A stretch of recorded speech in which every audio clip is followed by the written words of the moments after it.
We'll observe a moment of silent prayer or meditation.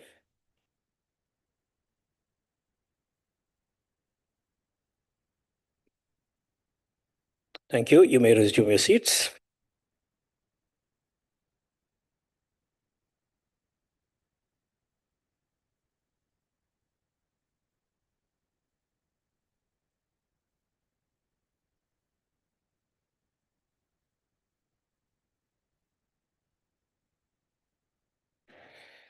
Good afternoon, honorable delegates. Good afternoon to the Minister, Deputy Minister, and all our guests that are on the virtual platform.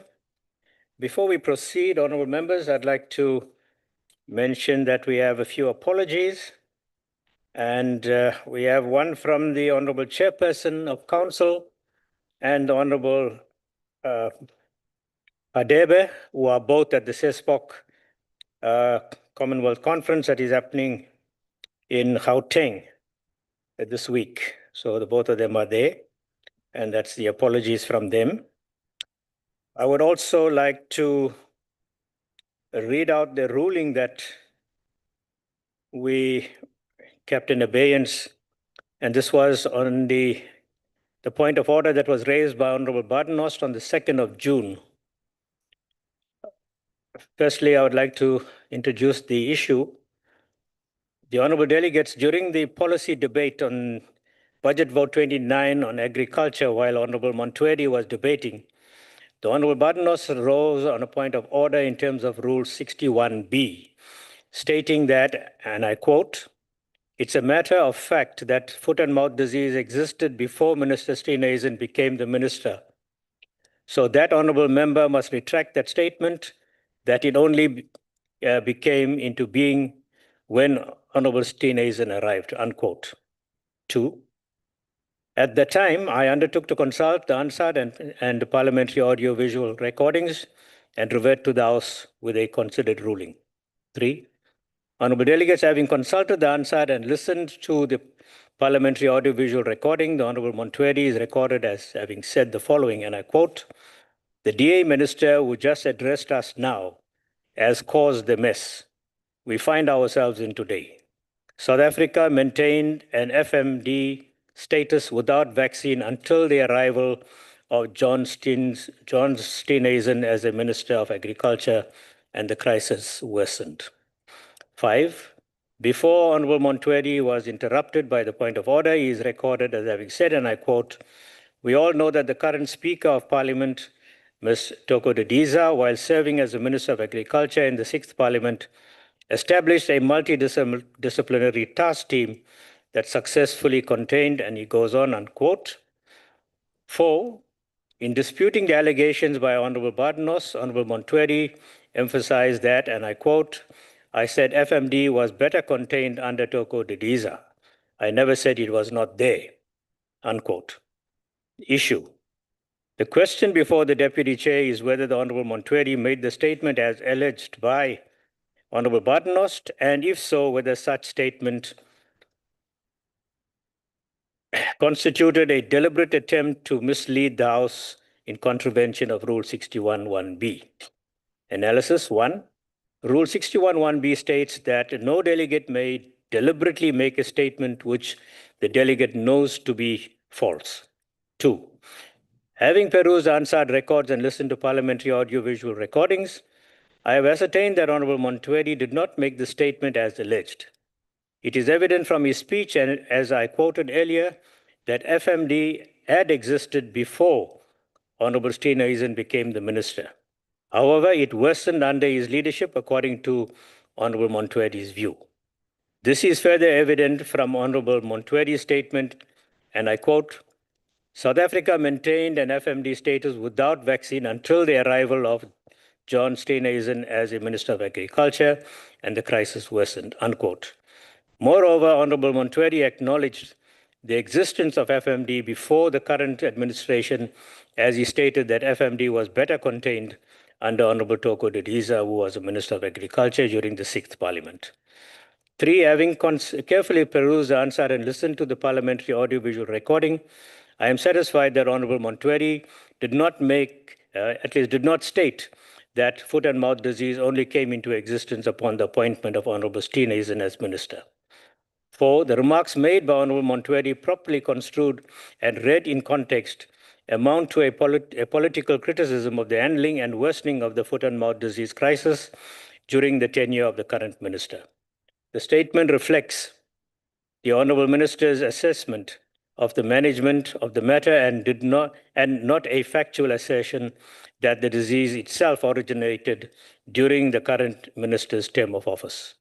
In particular, the expression, I quote, South Africa maintained an FMD status without vaccination until the arrival of John Steenhuisen as Minister of Agriculture, and the crisis worsened, unquote, must be understood within the context of South Africa's disease control and exports status framework.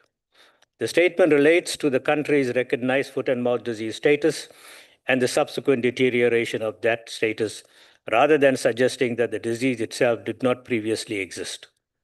5. It is therefore evident that Honorable Montueri acknowledged, either expressly or by implication, that foot and mouth disease existed prior to the appointment of Honorable Steenhuisen and contended that the situation deteriorated under the current administration.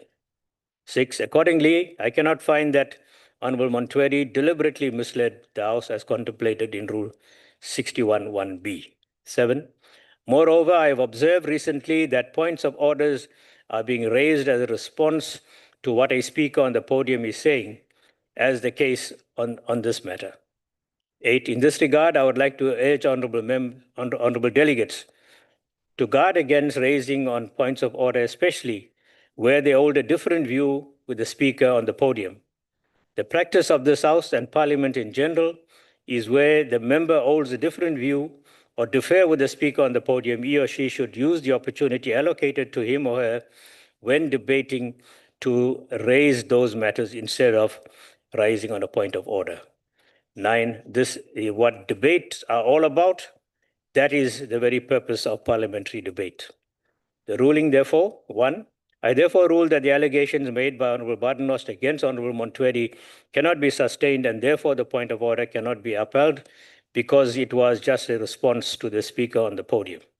2, I once again appeal to honorable delegates to debate matters rather than rising on spurious points of order. 3, delegates are encouraged instead to utilize the debate process itself to contest, rebut, or challenge political arguments advanced in the House. That is a ruling on that matter, honorable delegates, and I hope that sets the matter to rest. The other issue is I want to also remind members that this week is exactly 2 years since we were sworn into the NCOP. And I would like to congratulate all members who were sworn in at that time and are still with us in this House, and commend you for the manner in which you conduct yourselves, especially when it comes to debates, and also the questions that you ask to the various ministers, deputy ministers, as well as the president and the deputy president. I want to thank all honorable members for their participation, for their attendance, and the manner in which they conduct themselves.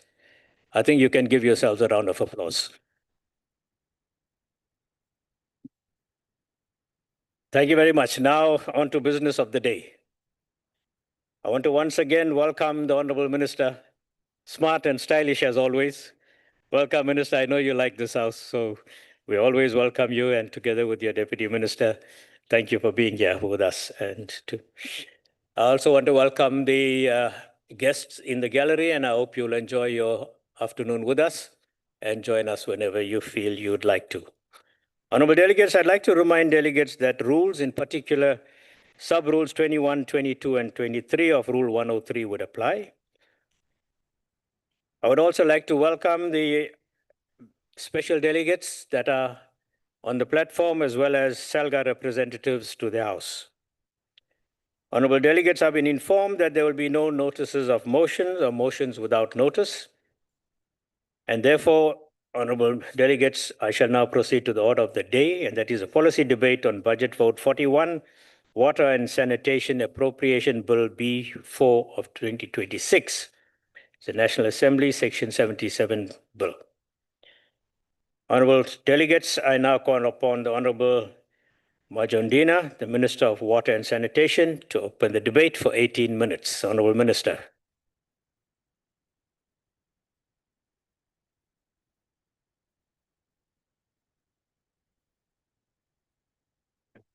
Honorable House Chair, thank you very much for this opportunity.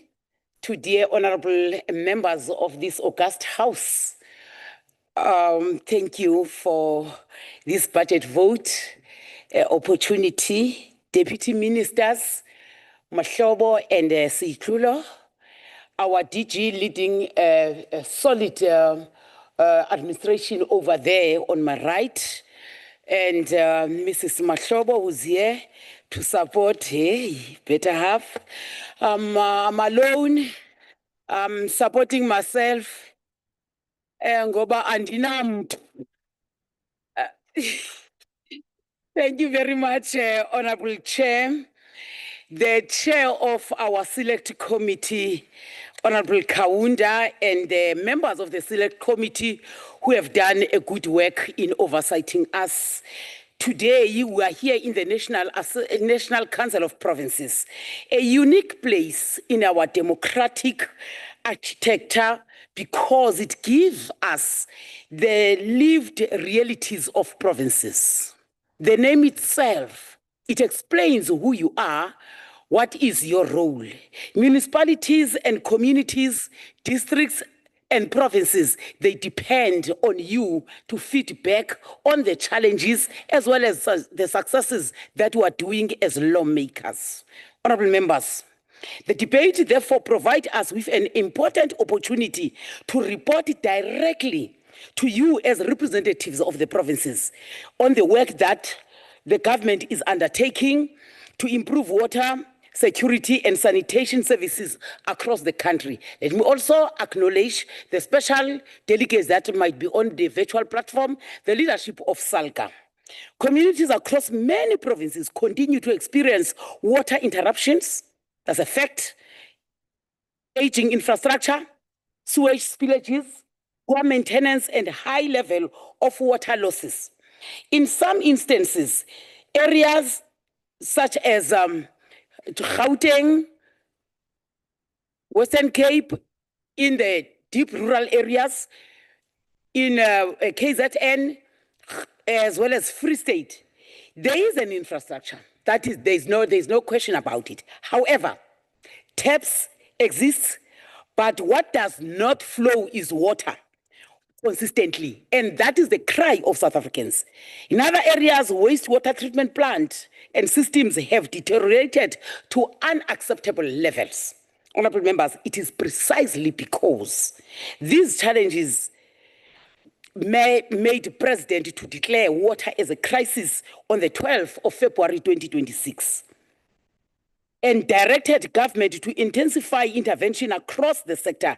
The Department of Water and Sanitation is now implementing the water action plan together with provinces, municipalities, water boards, National Treasury, COCTA, Human Settlement, and the private sector, notwithstanding that the communities must also journey with us.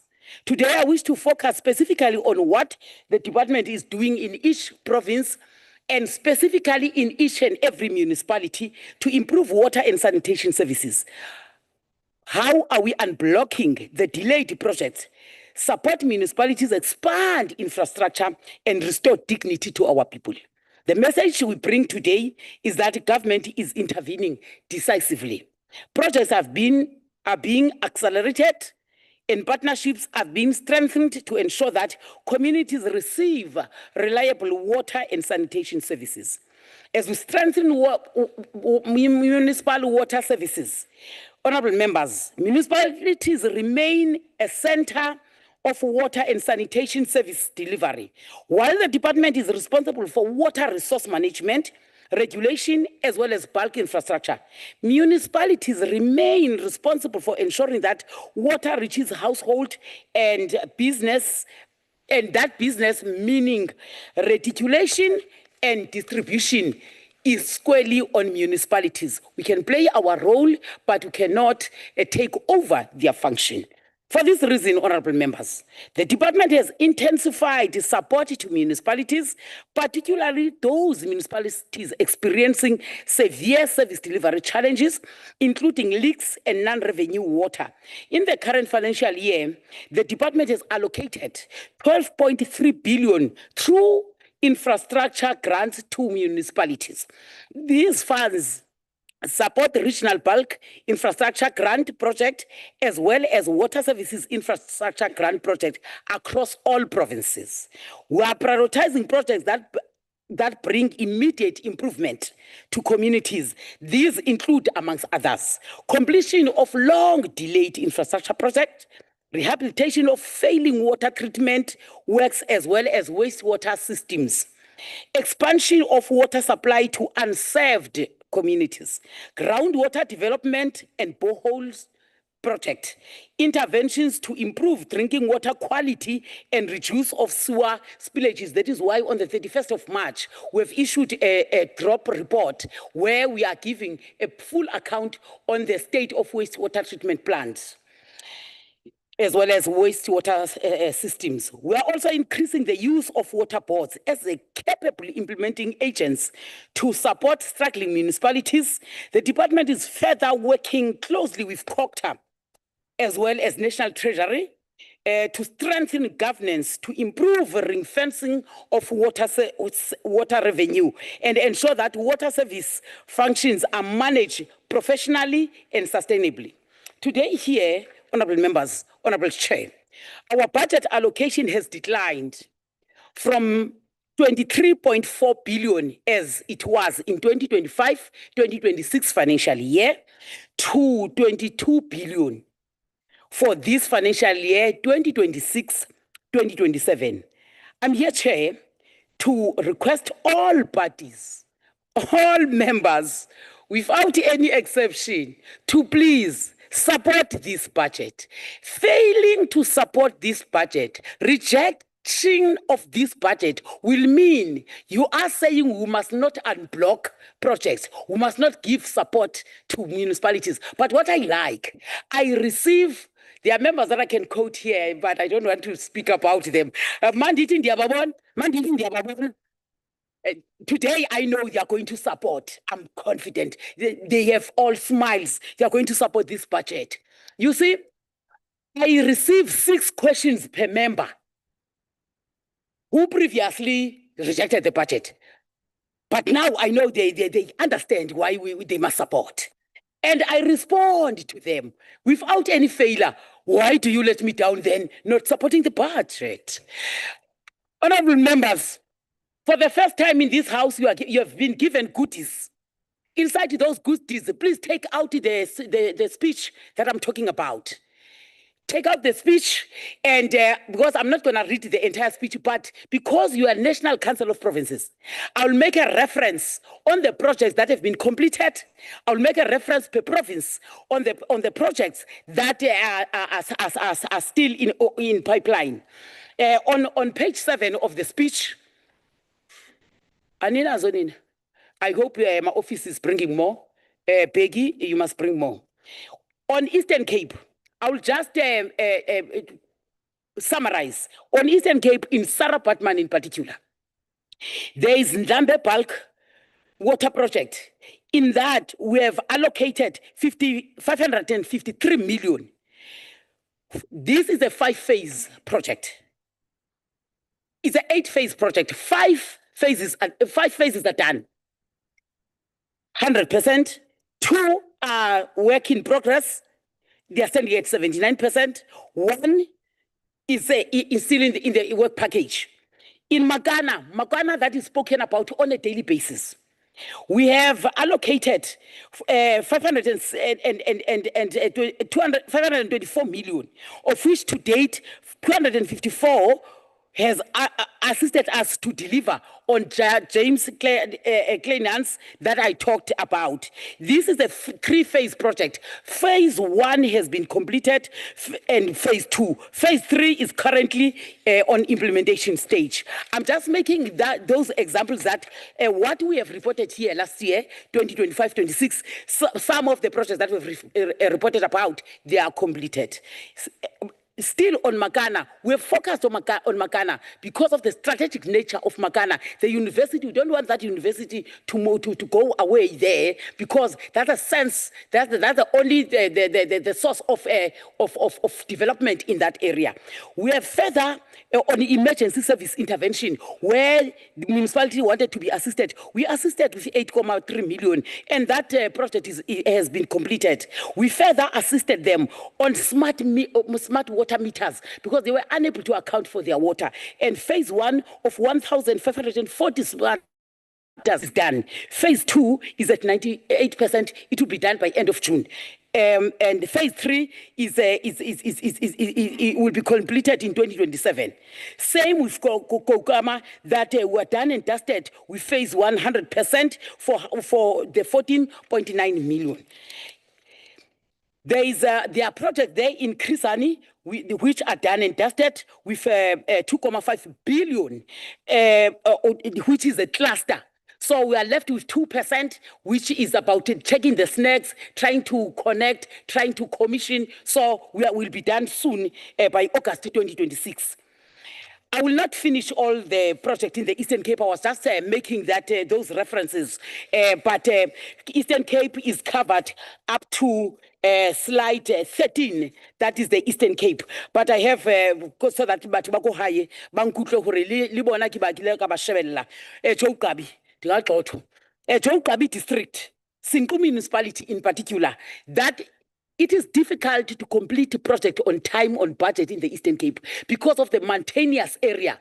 The topography does not make it easy as compared to other provinces that are in the country.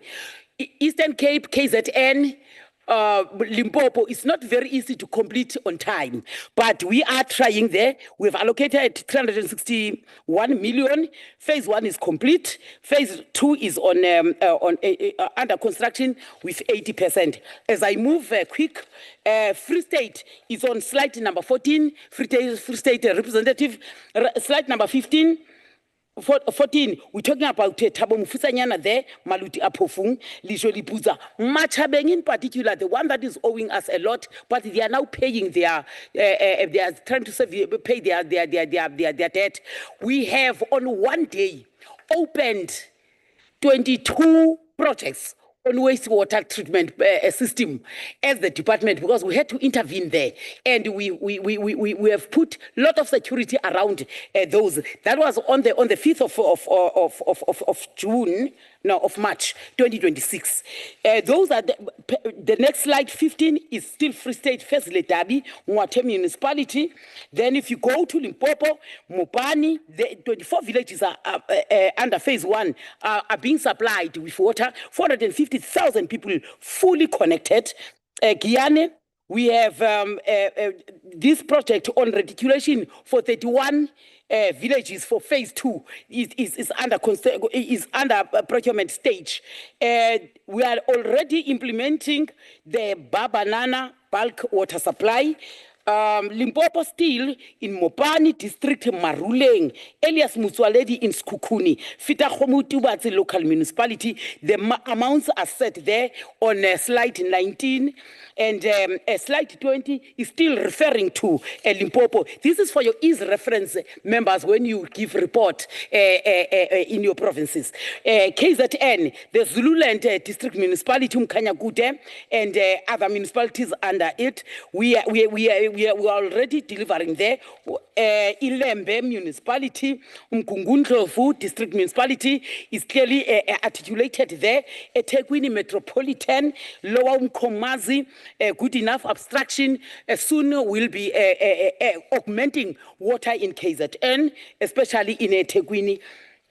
I've spoken about Ilembe. I've spoken about Umshwati local municipality. Then in Mpumalanga, Nkangala, Tembisile municipality, Krisani local municipality, Loskop regional bulk water, which is also going to benefit Sikukuni. You can see there all 5 work packages are between 85 and 90%, and they will be handed over by December 2026.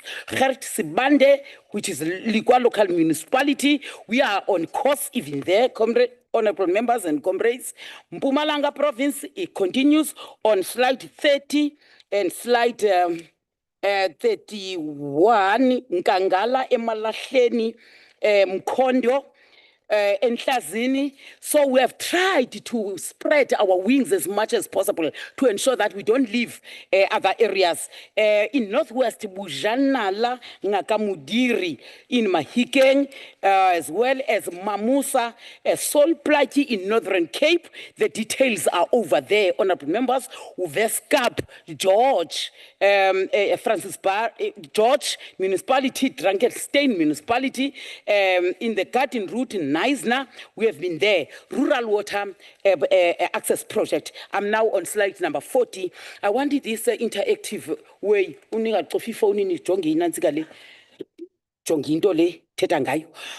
water access. Honorable members, one of the department's most important priorities is to tap on the groundwater.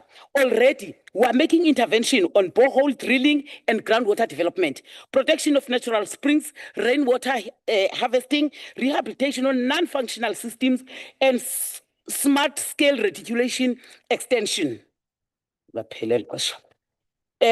We will start with 2,600 settlements with 200 million that we've put aside to serve the unserved communities, deep rural areas as well as informal settlements.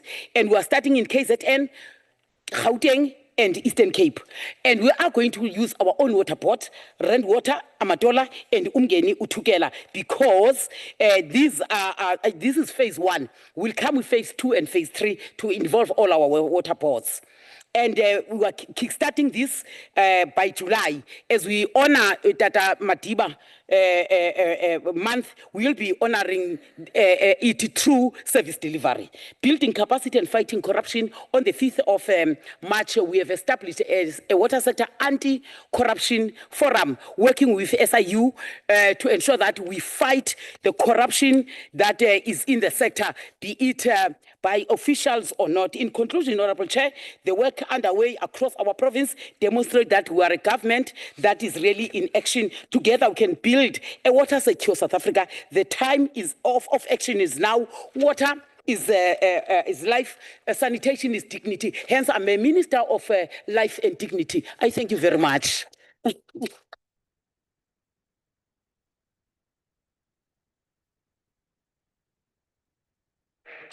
Thank you very much, Honorable Minister. Honorable delegates, I'm sure you'll agree that this minister is indeed one of life and dignity.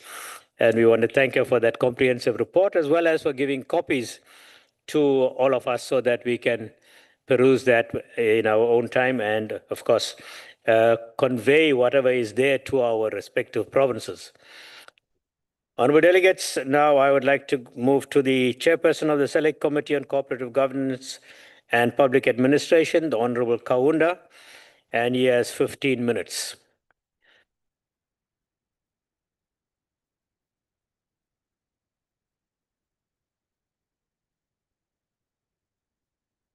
Thank you, TG. Honorable Deputy Chairperson, the Chairperson of the NCOP, the House Chairpersons, the Minister of Water and Sanitation in the Republic of South Africa, Indonia Manzi, Minister Pemi Machodina, the Deputy Minister David Mahlomo, and his wife who's present, and Deputy Minister Setlolo, honorable members of this House, fellow South Africans, good afternoon. It is an honor to participate in this budget vote debate on behalf of the African National Congress and to contribute to a matter that lies at the heart of human dignity, economic development, public health, and social justice, the provision of reliable water and sanitation services to our people. Honorable Minister, we support this budget because we have seen you on the ground. You've been on the ground, you've been working with municipalities and your deputies, and you've been addressing major challenges that are confronting our municipalities. So therefore, we don't give you a blank check, but we know that implementation is guaranteed.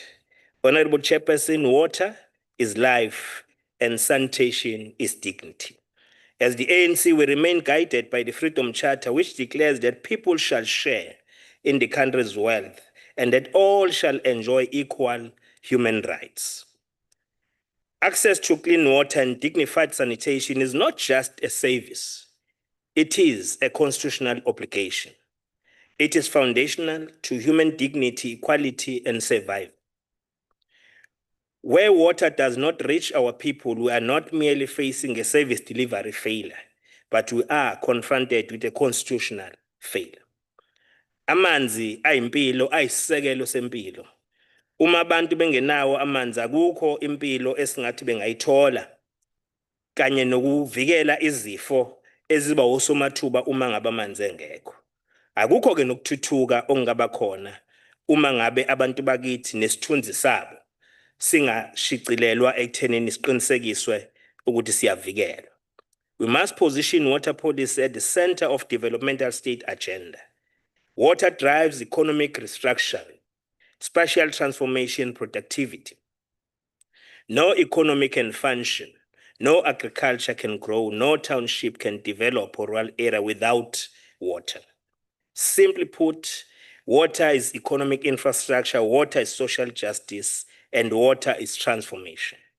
Honorable Chairperson, we note that over the medium-term expenditure framework, the department has been allocating approximately 71.1 billion, comprising 21.9 billion in 2026-2027, 21.2 billion in 2027-2028, 27.8 billion in 2028-29. A significant portion of this allocation is directed towards municipal infrastructure support through conditional grants amounting to 39.2 billion rands over the MTF period. These include 21.4 billion for the regional bulk infrastructure grant and 17.8 billion for the water services infrastructure grant. Furthermore, we note that water trading entity has budgeted approximately 59 billion over the MTF. These allocations demonstrate governance commitment. However, budgets alone do not deliver this precious as a commodity called water. Pipes are the ones that deliver water. Infrastructure delivers water. Institutions deliver water. Honorable Chairperson, members, we must move from fragmented service delivery towards a well-coordinated national water security model, grounded firstly in long-term planning, climate resilience, institutional coherence. We cannot continue operating in silos. Therefore, we welcome the intervention by His Excellency, the President of the Republic of South Africa, President Cyril Ramaphosa, who's also the President of the ANC. Asikwazi-ke for having established a water crisis committee, which is already on the ground, attending to the challenges that our committees are faced with. Asikwazi ukuqhubeka nokusebenza ngokuhlukahlukana uma sifuna izixazululo ezizohlala isikhathi eside futhi zikwazi ukushintsha impilo zabantu bakithi zibe ngcono. Ingakho kubalekile usetshenziswa i-district development model siyisebenzise nayo ukuxhumanisa indlela zokusebenza phakathi kahulumeni kazwelonke, uhulumeni beyifundazwe kanye nohulumeni basekhaya. As a central mechanism, we underscore the importance of strengthening the National Water Resource Infrastructure Agency as a central mechanism for infrastructure planning, investment coordination, project delivery. This institution must become the engine room of water infrastructure development in the Republic of South Africa. We support the integrated water resource planning across surface water, groundwater, which also include boreholes, water reuse, desalination, which brings about the solution, especially to those who are located next to the coastal lines. A resilient water system is a diversified system. We note and welcome the reprioritization of infrastructure spending towards projects that bring water directly to communities. We therefore support, Honorable Minister, what the projects that you've just highlighted here, the completion of the delayed projects, reduction of water losses in municipalities, improving water reliability, expanding access to the communities which have never been serviced, and diversification of supply of water. Akusizike ukwakha amapayipi nje kuphela kodwa engaphumi emanzi. Ngakho kubalekile ukuthi nomasipala ngokusebenzisana na yonke iminyango kubalekile ukuthi amapayipi esiwafakayo afake ezoba nomphumela. So if amanzi engaphumi epayipini akunasizo lutho ukufaka lelo pipe. Honorable Chairperson, we must begin to treat water infrastructure as a strategic national asset class, requiring disciplined planning, maintenance, risk management, long-term investments. We therefore urge municipalities to conclude their water plans so that they are able to put these principles of diversification and ensure that maintenance is prioritized to their budgets. At least 8% of their budget should be allocated to maintenance. Municipalities face serious challenges of aging infrastructure, skill shortages, financial instability, high water losses. We must strengthen coordination between national departments, water boards, municipalities, implementing agencies to reduce delays and ensure accountability. And we commend your team, Honorable Minister, led by Dr. Phillips, and all the water entities that are supporting our municipalities to turn the tide around. And we have seen the result in many municipalities where intervention, especially through Section 63 of Water Services Act, we have seen such results on the ground. We therefore support decisive interventions through the support of Section 154 of the Constitution, Section 139 of the Constitution, and Section 63 of Water Services Act. Intervention is necessary. This is not a punishment, it is a protection of our citizens. Honorable Chair, honorable members, equitable access must remain central. We must prioritize rural communities. Abantu basemkhanyakude, abantu basophongolo, abantu baseherigwana komzimkhulu, abantu baseThekwini, abantu basemgungundlovu, abantu baseKingcetshwayo badinga ukuthi bawathole amanzi. Ngakho ke kubalekile ukuthi kusetshenziswane ngesikhulu isivinini ukuletha izidingo kubantu, kakhulukazi izidingo zamanzi. Nabantu abasemalokishini ngokunjalo bayakudeserve ukuthola amanzi ahlanzekile futhi amanzi atholakala nsuku zonke. And those underserved regions. Water access must not depend where one lives. We must shift from crisis response to anticipatory water governance, driven by firstly planning, institutional alignment, investment discipline. I-argument ikhona, Honorable Minister, ngoba nami ngiye ngaba khona lapha komasipala ngiye ngisho ukuthi cha, into ehluphayo masithi akube nama-set aside amanzi. Manje masingakayi-review i-white paper on local government, siqinisekise ukuthi if-funding for municipalities is being reviewed, it becomes a challenge because omasipala baphila ngemali yamanzi, baphila ngemali kagesi. So without this money, moti I set you aside ingenzile uthenye, shisho omasipala bafile ngeke bekwazi ukusebenza. So we need to accelerate the process of reviewing white paper on local government and also turn the tide around for the financial model of municipalities so that they will be able to have capacity and capabilities to deliver water. Corruption and accountability, we must confront corruption. Water mafias must be dealt with decisively. Procurement abuse, we must close that tap. Angingathi-ke i-procurement noma ukwabiwa kwamathenda kubonakala sengathi inhloso enkulu ukucebisa abantu abambalwa. Ukwabiwa kwamathenda kube kucebisa imiphakathi. njengoba sifake inqalasizinda engaka nje nemali engaka esizispendayo zomphakathi, lezo imali ayifaka abantu besifazane bekwazi ukuthola amathuba kulamathenda through ama-social enterprises. Ayifake ulusha lwakithi oluqedile ema-university nasema-college oluhlezi emakhaya lungasebenzi. Ayifake abantu abakhubazekile ngaso sonke isikhathi ehlale sicabanga ekugcineni ngabo nabo bekwazi ukuthola amathuba. Mese sifaka phakathi nama-military veterans, abantu abazabalazela ukukhululwa kwalelizwe namhlanje abanye babo badla emgqonyeni kadoti ngoba banayo indlela yokusiphilisa. Ngakho amathenda washintshwe kodwa abe kuhlomulisa iningi labantu emphakathini yethu, kungabe kuhlomulisa idlanzana ejika lapho liyophuza utshwala ngaleyo mali luthengele namantombazane izinto ezikhala kamnandi. These crimes steal from our people.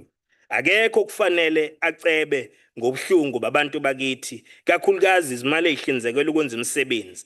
Isente elilodwa nje elilahlekayo ngenxa yenkohlakalo ukuphazamisa umsebenzi ekufana ngabe udluliselwe nezinsiza kumphakathi wakithi. In conclusion, Honorable Chair, we must invest in reuse, desalination, groundwater, climate resilient infrastructure. Our developmental agenda depends on water.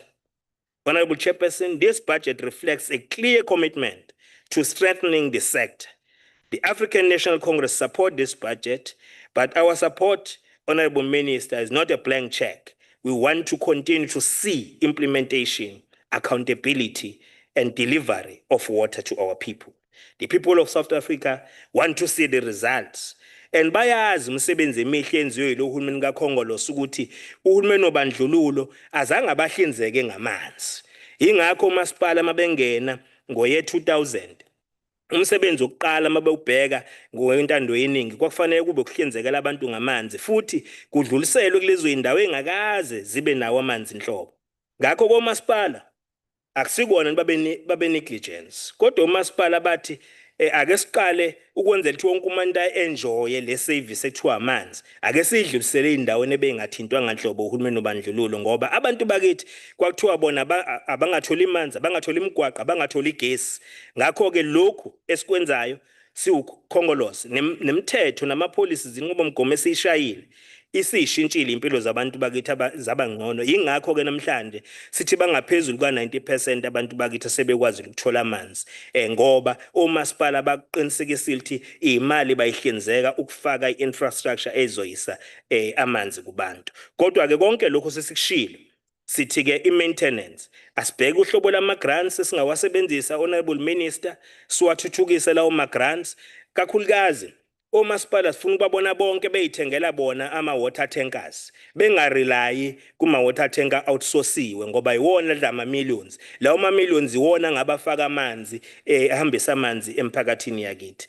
Kodwa-ke futhi siqinisekise ukuthi nama-conditional grants okuyilungisa-ke inqalasizinda ngoba isesimweni esinzima njengamanje. Kodwa uma ngabe singabambisana siqhubeke senze lo msebenzi omuhle uKhongolose oqalile ngo-1994, iy'mpilo zabantu bakithi zizoqhubeka ishintshe zibe ngcono. Siyabonga, asinamona, asinanzondo, siletha intuthuko ebantwini.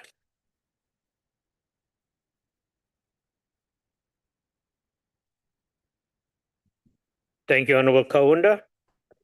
We now move to the Eastern Cape, the MEC for Cooperative Governance and Traditional Affairs, who is on the virtual platform. Honorable Williams, you have 10 minutes. Thank you very much, Honorable Chair. Greetings to you. Greetings to the Honorable Minister, my sister, bright and beautiful Honorable Pemi Majotina, and his two deputies, and all the members of the House, the representatives of SALGA, and the chairperson of our select committee, Honorable Kaunda. Honorable Chair, I am pleased to participate in this important debate on Budget Vote 41 of 2026 of the Department of Water and Sanitation. First and foremost, water is not merely a natural resource. It is the foundation of human dignity, public health, food security, industrial growth, and sustainable development. The promise of a better life for all cannot be realized without reliable and equitable access to water and sanitation. As we deliberate on this budget, we do so against the backdrop of increasing climate variability, aging infrastructure, persistent municipal challenges, and growing demand for water resources. These realities compel us to move with agency, innovation, and unwavering commitment. The 2026 budget aptly recognizes water security as a strategic imperative for economic growth and social stability. Our department has prioritized bulk infrastructure projects and water services initiatives aimed at improving access and addressing historical backlogs. Siyabulela mphathiswa kunye namasekela wakho ngenxa yokubana ungenelelo lwakho especially kweli phondo lethu leMpuma Kapa ungenelele phaya eChrisani, ungenelele eMakana, ungenelele Alfred Nzo, usinike imali eninzi yokubana masizame ukulwa nongabikho kwamanzi. Siyabulela kakhulu Mandlangisa ngomsebenzi omhle. Chairperson, South Africa's water challenges are not fundamentally about the scarcity of water alone. They are equally about governance, maintenance, and institutional capacity. Water losses through leaks, non-revenue water, inadequate asset management, and financial instability in municipalities continue to undermine service delivery and compromise our performance as the state. These are issues that demand a new culture of accountability and professionalism. We welcome the growing emphasis on partnerships between the department, our water boards, and municipalities, including development finance institutions. Such collaborative approaches are necessary if we are to accelerate implementation and improve efficiency. The Eastern Cape, like many other provinces, understands that access to clean water is inseparable from social justice. Every community without safe water reminds us that our democratic project and transformational project remains unfinished. Therefore, infrastructure investment must be accompanied by strengthening local government capacity, promoting technical skills, and ensuring that every rand allocated translates into visible improvements in the lives of our people. Furthermore, climate change presents a new frontier that requires us to rethink water management. Droughts, floods, and changing rainfall patterns necessitate investment in resilience, conservation, wastewater reuse, and the protection of our catchment areas. Water sustainability must become a societal responsibility and not merely a government program. Honorable members, the National Development Plan and the African Union Agenda 2063 call upon us to build resilient infrastructure and promote sustainable resource management. Water security is central to these aspirations. It is therefore imperative that we embrace innovation, digital technologies, and scientific research to improve forecasting, monitoring, and efficient utilization of our scarce resources. In supporting Budget Vote 41, we must also insist on excellence in execution. Budgets alone do not change lives, but implementation does. Communities judge us not only by appropriations and policy, but by whether water flows into their taps, whether sanitation systems function effectively, and whether human dignity is upheld. The success of this budget will not be measured by expenditure alone, but by the confidence of our citizens that the state can deliver on one of its most fundamental obligations. In conclusion, Honorable Chair, as President Nelson Mandela reminded us, water is fundamental to life and to prosperity of nations. Let us therefore recommit ourselves to building a South Africa in which water security becomes the cornerstone of inclusive growth, sustainability, and development of human dignity. Thank you very much, Chair.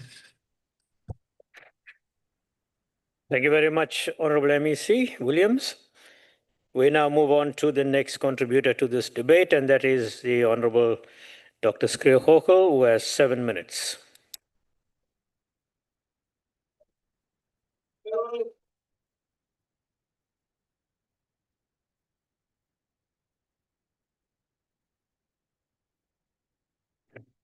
Honorable Deputy Chairperson, Honorable Minister, Honorable Deputy Ministers, Honorable Members, my mede Suid-Afrikaners, goeiemiddag. Metsi Kebobhele, water is life. And today we debate a budget for life itself. But let me ask the one question that matters to the women in Guyana, to the Gogo in Eastern Cape, the child in Winnie Mandela Town in the Free State. Does this budget put water in the tap? Chairperson, we can table the most beautiful annual performance plan. We can recite the percentages, 90% access to an RDP level water services, but the man on the street does not read the APP. He reads an empty bucket. He feels how the reliability of water supply has declined to 67%. Non-revenue water stands at 47%. And he definitely feels how 47% of our clean water is lost to leaks before it reaches his home. Die mense op die grond gee nie om oor wie se bevoegdheid dit is nie. Hulle soek water in die kraan. South Africans do not care whose competency it is. They just want water in the tap. And here is our hard truth. 19% of rural South Africans do not have reliable water. 1 in 3 has no access to basic sanitation.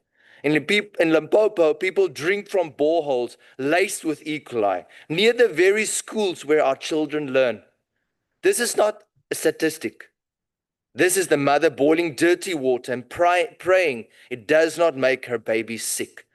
Geen water, geen waardigheid nie. So no water, no dignity. Fellow South Africans, the most beautiful thing about South Africa is our constitution, which at times we consider a nice to have, and it is not. Just yesterday, we commemorated the 50 years since the Soweto Youth Uprising. So let me remind the members of this House that Section 2 reads as follows. This Constitution is the supreme law of the Republic. Law or conduct inconsistent with it is invalid, and the obligations imposed by it must be fulfilled. Then Section 27(1) empowers South African. Everyone has the right to have access, not an option, or when collapsed municipalities pay their water bill, a right to subsection B, sufficient food and water. Minister, that is your APP. That is what you as the national plumber should be spending taxpayers' money on. Minister, the law gives you power, specifically in Section 63 of the Water Services Act. The Constitution does not ask you to intervene in collapsing municipalities. It compels you. Yet, taps run dry from Gauteng to the Free State. The department hides behind limited powers and forms yet another committee. And the president assigns the deputy president to lead the charge, who failed, and now a task team has been instituted. Poverty is not natural, it's man-made, and it can be overcome by human action. Dry taps are man-made too. They can be fixed, but not by a committee chaired in Tshwane, while a village in Kwakwa queues at a dirty stream. And then, Deputy Chairperson, the question of the water boards. The Water Service Amendment Act hands the minister the sole power to appoint these boards by the Gazette. We ask for a simple thing. Let an independent, merit-based panel make these appointments. People who know engineering, people who know finance, people who can keep water flowing. However, that has been repeatedly refused in this House. Why? Because a board appointed on merit cannot become a parking lot for cadres. It is enough. Our people thirst while jobs are handed to the connected, not to the competent. And yet those getting water from Vaal Center has been sitting with water shedding since 2021. Imagine, Minister, you leave your ministerial home in the morning, you do not have water. When you get back from a long day of work, there is no water. Well, you don't have to struggle because the ministerial home is in Cape Town and not in Odendaal. Chairperson, the constitutional right to water does not respect departmental red tape or boundaries of lack of will. And so we are bound as members of this parliament to respect that right. You can build a house, but a house without water is just 'n leë dop van verlore hoop van 'n beter Suid-Afrika. Bulk supply, reticulation, and housing must move as one. The ordinary South African is owed water, not excuses passed between ministers like a hot potato. There's an African proverb, rain does not fall on one roof. The responsibility is shared. Yes, and so must the urgency. Kofi Annan reminded us, access to safe water is not a favor from government. It is a basic human right. So I say to this House, people are watching. Genoeg is genoeg. Enough is enough. South Africans will not be fooled by a budget speech while the bucket stays empty. They will judge us not by our plans, but whether the water comes out of the tap. Batu Harona, Yanoriwe, people are thirsty. Let us stop debating powers that are afraid to be used. Start delivering water, our constitutional promise. However, long before this drought of leadership ends, the dawn will break, and will break at the ballot box. I thank you, Keleboa. Dankie.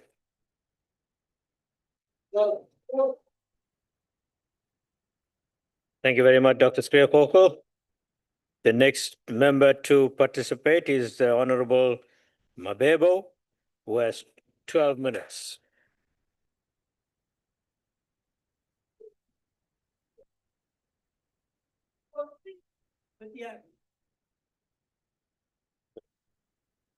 Thank you very much, Deputy Chairperson, Minister, Deputy Ministers, honorable members.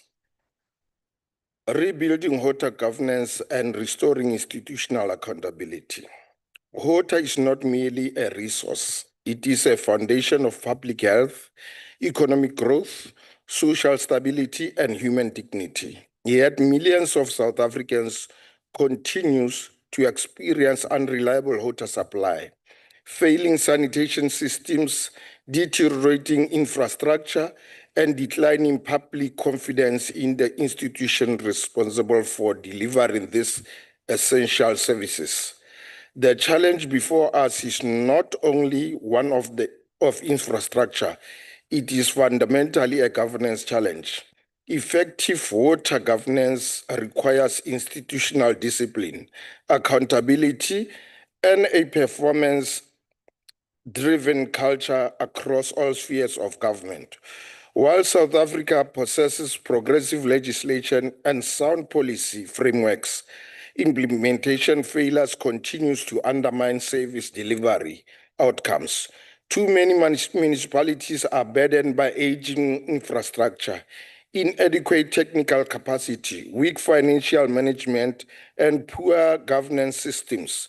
The consequences are visible in recurring water shortages, deteriorating wastewater treatment facilities, rising water losses, and increasing pressure on vulnerable communities. Honorable members, persistent municipal failures requires a strengthened governance correction framework capable of identifying distress system long before they reach crisis point. Intervention should not occur only when taps run dry and communities are forced to protest. Early warnings mechanism must be strengthened and detect operational decline. Financial distress, infrastructure failures, and governance weaknesses. Equally important interventions must be timely coordinated and supported by meaningful technical and institutional assistance. Government must move beyond reactive crisis management and embrace preventative governance and identify risk early and addresses them before they become service deliveries distress. The Deputy Chairperson, the Blue Drop, Green Drop, and No Drop programs have played an important role in assessing drinking water quality, wastewater management, and water conservation programs.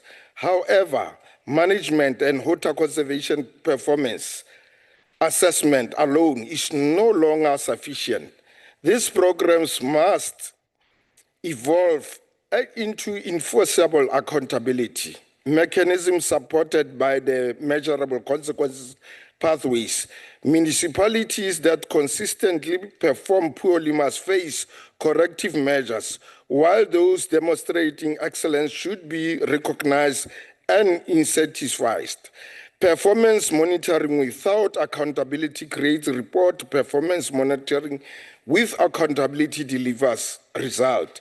The objective must be measurable improvement in service delivery, water quality, infrastructure maintenance, and institutional performance. Water governance cannot operate in silos. National government provides policy direction and regulatory oversight. Provinces support monitoring and capacity building. Municipalities remain responsible for frontline service delivery. Success depends on all three spheres functioning as a coordinated system rather than isolated entities. Strengthen intergovernmental relations, improve information sharing, and greater policy coherence and essential to building long-term resilience within the sector. Particular attention must be given to strengthening catchment management function. South Africa water resources must manage through integrated approaches that recognize the interconnected nature of rivers, dams, groundwater systems, and ecological infrastructure. As climate change intensifies water scarcity risk across many regions, strategic oversight catchment system becomes increasingly important. The sustainability of water governance institutions depend on stable funding models, skilled personnel, and clearly defined operational mandates. Every rand invested in water governance should contribute directly to improved service delivery, infrastructure reliability, environmental sustainability, and public confidence. One of the most pressing challenges facing the sector is the growing crisis of water losses and non-revenue water. Billions of liters of treated water are lost annually through leaking infrastructure, poor maintenance practices, illegal connections, and weak monitoring system. Addressing the challenges requires strengthened performance governance frameworks that prioritize maintenance, operational efficiency, asset management, and measurable performance targets.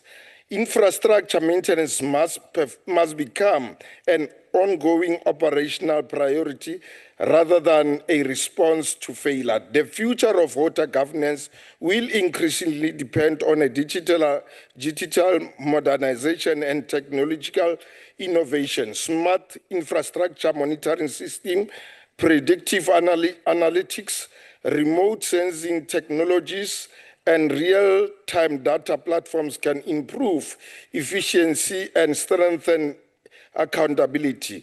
Reliable data is no longer a luxury. It is a prerequisite for effective governance.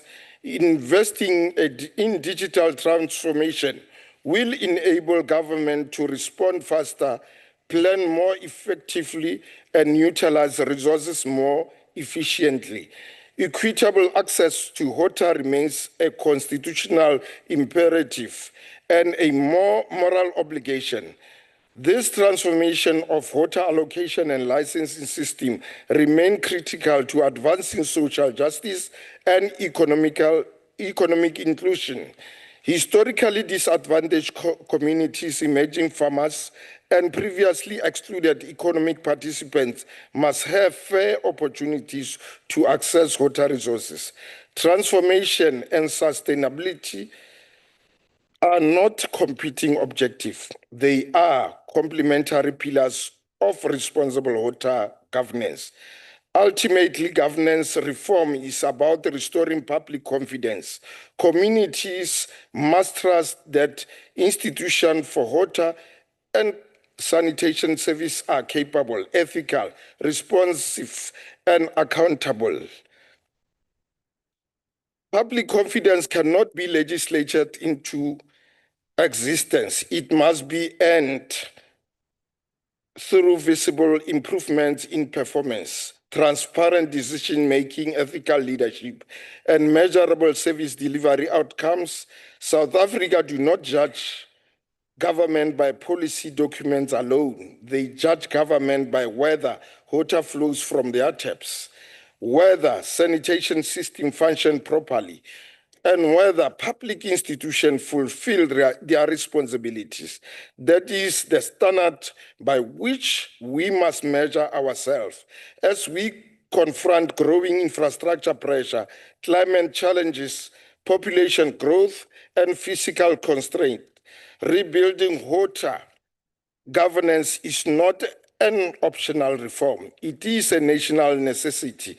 Let us commit ourselves to restoring institutional accountability, strengthening government systems, embracing innovation, and ensuring that every South African enjoys reliable access to safe and dignified sanitation. In doing so, we will not only protect a critical resource, we will strengthen our democracy, advance social justice, and build a more resilient future for generations to come. Let me just quote this phrase from Thomas Sankara, who said, "We have choices. Either we choose clean water for everyone, or we choose champagne for selected few." And I say, we choose water over champagne, because we choose water. In my closing remarks, ladies and gentlemen, honorable members, I will quote again, "Anyone who can solve the problems of water will be worthy of 2 Nobel Prizes, one of the peace and one for silence."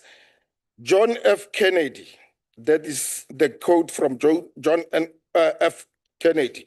And the minister, I see you are about to receive the Nobel Prize. We support this budget vote 41, Amandla.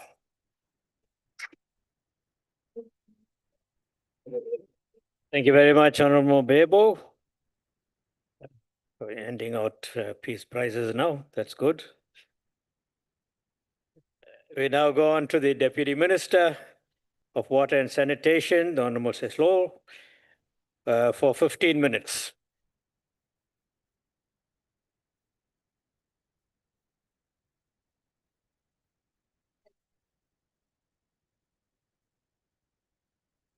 Thank you very much, Deputy Chairperson, Minister Majodina, Deputy Minister Mahlobo, honorable members, the Director General of the Department of Water and Sanitation, Dr. Sean Phillips, our senior managers of the department, the leadership of our entities, chairpersons, members of the boards, CEOs and senior executives, the leadership of various stakeholders in the sector and civil society, fellow South Africans.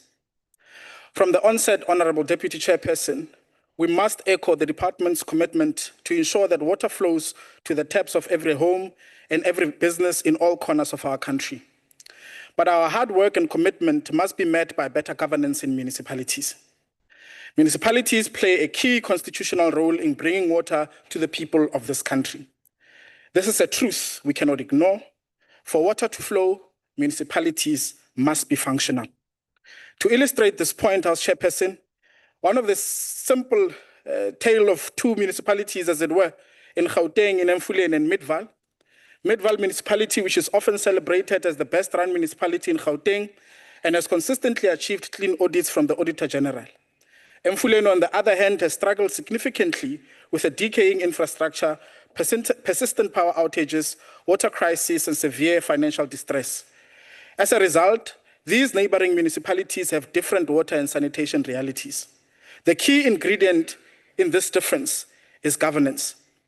Honorable Chairperson, for us to ensure water security for all, the department must continue to be uncompromising in its regulatory role. The department has been strengthening its regulatory function and making its regulatory actions more consistent, and this has resulted in an increased number of civil action and criminal charges against municipalities for sewage pollution, as well as actions against industrial polluters. However, there are also limitations to the degree to which regulatory action can address poor performance. For example, the fact that the department currently has criminal charges under the National Water Act against 56 of the 144 water services authorities for sewage pollution has not resulted in a significant improvement in wastewater management by municipalities. The number of criminal cases, not only against the municipalities as entities, but also against the mayors and municipal managers in their personal capacity, is expected to increase further as directed by the Honorable President during his State of the Nation address. For us to ensure water security for all, there must be this level of accountability. Honorable Chairperson, the department has 96 active criminal cases for sewage pollution, which involve 53 water services authorities across all 9 provinces. This follows non-responsiveness of the municipalities to notices and directives. These cases are being investigated by the department's investigative unit as well as SAPS. In 53 of these cases, an investigation is currently underway with a further 42 referred to the National Prosecuting Authority for a decision to prosecute. In one case, the NPA has decided to include charges against the municipal manager in his personal capacity. This level of accountability is our bold commitment to ensuring water security for all, as access to water is a sacrosanct right. A further 67 possible criminal cases are being investigated involving mining operations, agricultural operations, industry, and dams, including the failed tailing facility of Jagersfontein, which is currently in court. Honorable Chairperson, the department will be publishing a polluter register in July. The polluter register is intended to name and shame polluters and will include information on convictions, including plea, sentence agreements, directives, and published critical systems with non-compliant effluent in terms of the Green Drop Report. The register will have a geographical element to enable further identification of pollution hotspots. This again, Honorable Chairperson, is part of our effort to ensure that we protect our water resources and improve raw water quality and security. The impact of pollution of our water resources is immense, particularly in hard-working river systems such as the Vaal River. The Lesotho Highlands Water Project currently transfers roughly around 800 million cubic meters of water annually into the Vaal River system at significant cost to the citizens of the country to improve South Africa's water security. This high quality water is drastically diluted by the lower quality polluted water of the Vaal Dam. This means Rand Water must then retreat this water at great cost so that it meets drinking water standards. Ultimately, Honorable Chairperson and members, this makes the cost of water high and threatens water security for all. We must therefore continue to work hard and together to fight the pollution of our water resources, as water is a precious resource that gives us life, and it is therefore our collective duty to protect this precious resource. Honorable Chairperson, the department is pleased to report good progress in the control of aquatic alien invasive plant species at Harties Dam, largely caused by pollution from municipal wastewater treatment works. The interventions being implemented through Magalies Water in partnership with the Center for Biological Control of Rhodes University are yielding results. The communities around the dam have also assisted in providing spaces and resources to assist in rearing and the release of biological control agents, which are insects that weaken invasive plant species. The deployment of nanobubble technology, which is oxygen gas bubbles that bind with ammonia and other elements to improve water quality at the dam, has also been successful in improving water quality, as we will be expanding the reach of such technology during this year. This project has not only assisted in profiling non-compliance of water users authorized to discharge treated water into our rivers and increase compliance and enforcement actions against these users in the catchment, which has yielded some results. The poor quality of effluent from 3 metropolitan municipalities in Gauteng, including Mogale City, however, has not yet significantly improved despite enforcement action, including criminal charges. We therefore call on all these municipalities to improve their wastewater systems so as to not continue to pollute our dams, thus reversing our gains. Honorable Chairperson, the establishment of the Catchment Management Agency separates the water resource regulator from municipal support function of the Department of Water and Sanitation. These CMAs will implement strategies to improve the resilience of catchments to perform their ecological function, including taking regulatory action against polluters. The Vaal Orange Catchment Management Agency has developed an action plan focusing on the Vaal River with increased monitoring and evaluation of compliance of waste discharges into the system, together with enforcement. This will not only include municipalities, but also industries and mines. The remediation measures, compliance and enforcement activities of the CMAs, coupled with the support from the department to the municipal sector, as well as the reforms to the municipal sector, should progressively lead to an improvement in this particular catchment. The Vaal River Anti-Pollution Forum will also assist in ensuring that gains are made in improving the water quality in the system. Honorable Chairperson, to assist in the remediation of pollution, the department has commenced with the development of the mitigation charge that is provided for under the pricing strategy. The mitigation charge aims to finance strategic interventions to address specific issues in high pollution areas and will be piloted in the Vaal catchment, among others. And I'd like to take this opportunity to thank DDG Zwane, Chief Director Annette Meer, and others that have consistently worked hard in making sure that this materializes. Our Chairperson, we face a crisis in the sanitation sector. This crisis is not a natural disaster. It is a governance disaster. Let us be nuanced about why we are failing. The decline we see is as a result of a triad of failures: technical incompetence, which breeds the lack of innovation, financial mismanagement, and a culture of impunity in local government. In many of our municipalities, maintenance has become a scary word. We have seen a shift from preventative maintenance to crisis management. Why is this? This is because crisis management allows for the emergency procurement of water tankers, a business model that has become a parasite on the municipal fiscus. As the minister often says, we as a ministry vehemently oppose and condemn this phenomenon.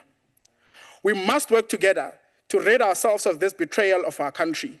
We need to instill a more patriotic relationship with our infrastructure if our nation is to survive and thrive. Honorable Chairperson, in our continued work to ensure water security for all, we must think outside of conventional ways. South Africa is a water-scarce country and must reduce its average consumption of water per capita to ensure future water security for all. An individual being served by sewered waterborne sanitation systems on average flushes approximately 50 liters per day using water treated to potable standards, amounting to approximately a third of domestic use. Since 1994, there have been many new connections to waterborne sanitation systems, particularly in urban areas. However, most water service authorities have failed to increase the capacity of their wastewater treatment works to cater for the increased number of connections, and many of these wastewater treatment works are overloaded or dysfunctional due to a lack of maintenance and poor operation. This situation is resulting in widespread and increasing sewage pollution of water resources, as well as increasingly frequent sewer spillages in communities. This is causing damage to the environment and poses a major health risk, as well as creating unbearable living conditions. Honorable members, we therefore must look at non-conventional ways of conducting the business of water and sanitation. New generation sanitation technologies have been developed, including water-efficient, non-sewered, closed or circular systems, on-site technologies that require little water, are completely off-grid, non-sewered, or are decentralized. With the new technologies, wastewater, black and gray water, is treated on site, producing a safe liquid effluent that can be reused instead of using drinking water to flush, and a small amount of safe solid matter that can be turned into valuable resources like fertilizer, supporting the circular economy.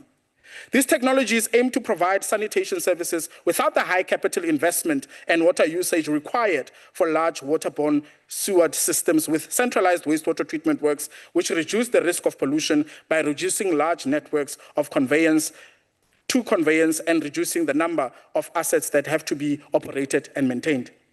Honorable members, over the coming decades, there must be a gradual process of transformation of sanitation in densely populated areas in South Africa to a situation where a mixed sanitation system is in place. This includes the current municipal-owned sewer systems with centralized wastewater treatment works, but with increased levels of private sector financing and expertise, decentralized systems, including household-level and household-managed on-site closed systems, and local community-level closed systems, which are managed by the private sector with the approval of the municipalities. New developments must increasingly use household-level and community-level closed systems, reducing water consumption and reducing the burden of maintaining and operating wastewater treatment systems on municipalities. At the same time, Honorable Chairperson, municipalities must focus on improving the performance of their remaining sewered wastewater treatment systems. There must be increasing reuse of wastewater and increasing economic use of the byproducts of both centralized and decentralized sanitation systems. Honorable Chairperson, this new vision of sanitation will be implemented through the National Sanitation Integrated Plan towards 2030. It will be driven by the department and its Water Partnership Office in partnership with the Water Research Commission, the Department of Science and Technology, and the Bill Gates Foundation. This revised compulsory national water and sanitation services standards, which is gazetted by the department on the 6th of June 2025, has already created an enabling environment for the implementation of water-efficient sanitation systems by outlawing new connections to overloaded waste treatment works. This means that a municipality may not approve a new additional bulk user connection to an existing water or wastewater system unless that particular system has the capacity to deal with the additional load. The revised standards also require consideration of water-efficient decentralized systems in a new development. In addition, a model of bylaws framework is being designed as a guideline to assist municipalities with approval, adoption, and regulation of off-grid decentralized and non-sewered sanitation systems. Honorable Chairperson, the department is also engaging with the Department of Human Settlements to review the national building regulations and the Red Book to incorporate decentralized water-efficient sanitation systems and to require all new toilets to be water efficient.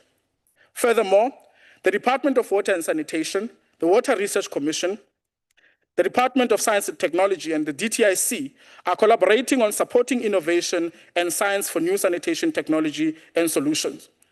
Chairperson, all of these commitments and effort on our part are geared towards ensuring water security for all and affording people of our country dignified sanitation. However, honorable members and chair, these efforts must be met with functioning municipalities. Municipalities are the cornerstone of water and sanitation. We must therefore, as a nation, work towards better municipal governance. That is why South Africans must be at the forefront of electing councillors that are fit for purpose in this regard. Thank you so much. Thank you very much. Thank you very much, Deputy Minister. Good afternoon, honourable delegates. Good afternoon, ladies and gentlemen. The next participant in the debate is the Honourable Farmer of the Patriotic Alliance. Honourable Farmer, you have 5 minutes.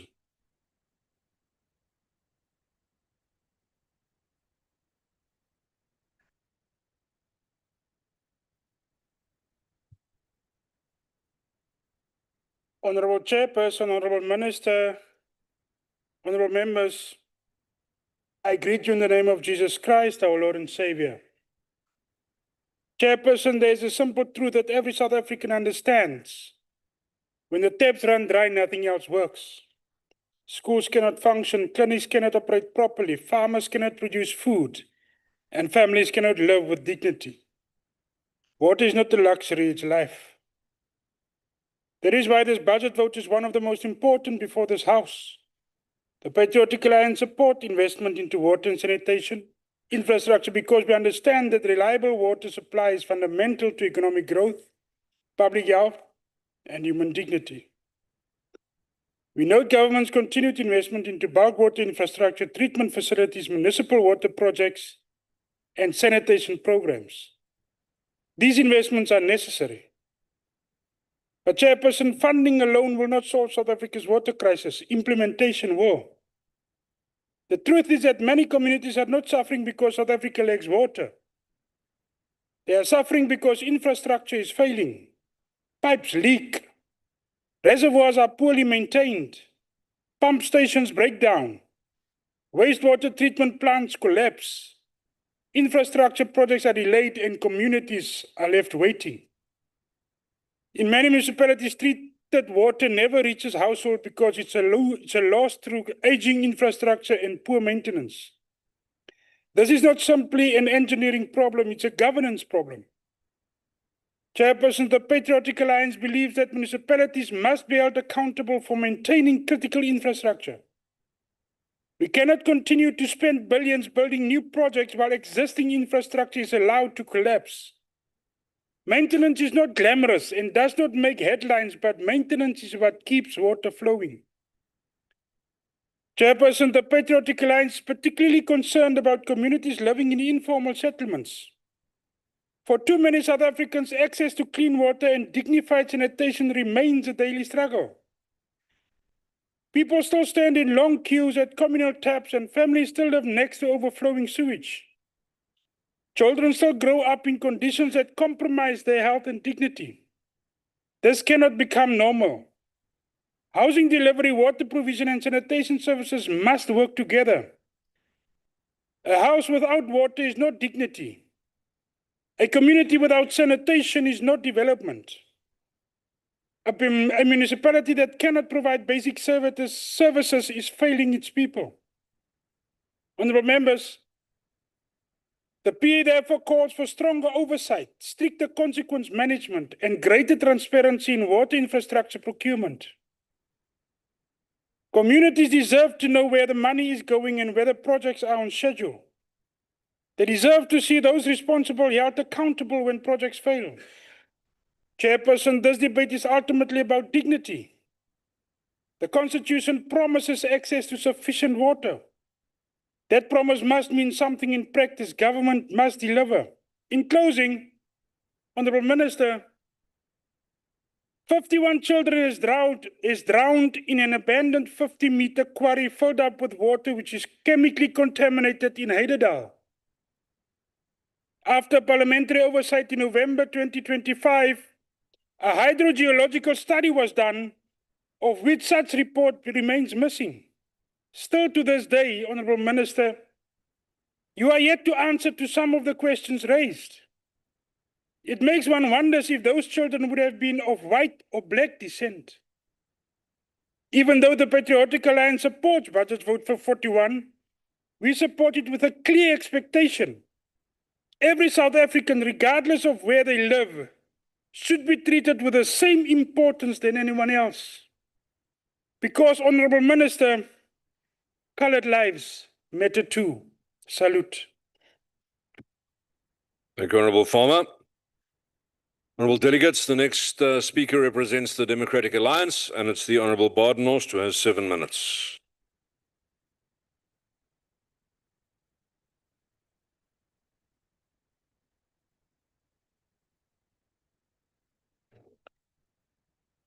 Honourable House Chairperson, Honourable Minister, Honourable Deputy Ministers, Honourable Members, fellow South Africans. Water is life.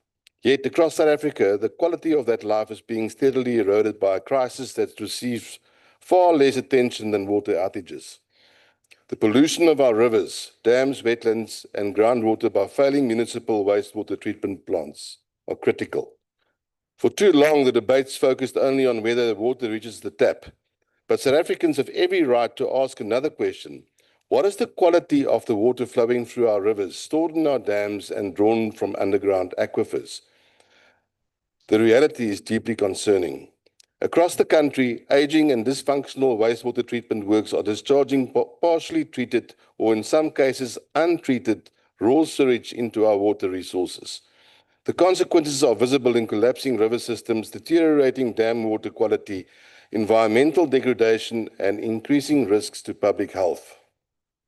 What is even more alarming is the impact on groundwater. Millions of South Africans, particularly in rural communities, farms, and smaller towns, continue to rely on boreholes and underground water resources for their daily needs. When wastewater infrastructure fails, contamination does not simply remain in a river. It infiltrates the ground, pollutes aquifers, and threatens water sources that communities have relied on for generations. Once groundwater is contaminated, the damage can take years, sometimes decades, to reverse. This is why the DA believes that water quality must become a national priority alongside water security. The Department of Water and Sanitation itself has repeatedly indicated that South Africa's primary challenge is not necessarily water availability, but rather the management, treatment, and delivery of water resources. The Department has further committed itself to strengthening regulatory interventions aimed at addressing pollution and protecting water resources. House Chairperson, the DA welcomes the increasing focus on enforcement. For too long, municipalities have been allowed to pollute with little consequence. Communities suffer, ecosystems suffer, yet those responsible simply move on to the next council meeting. The era must come to an end. The National Water Act already provides mechanisms to act against polluters.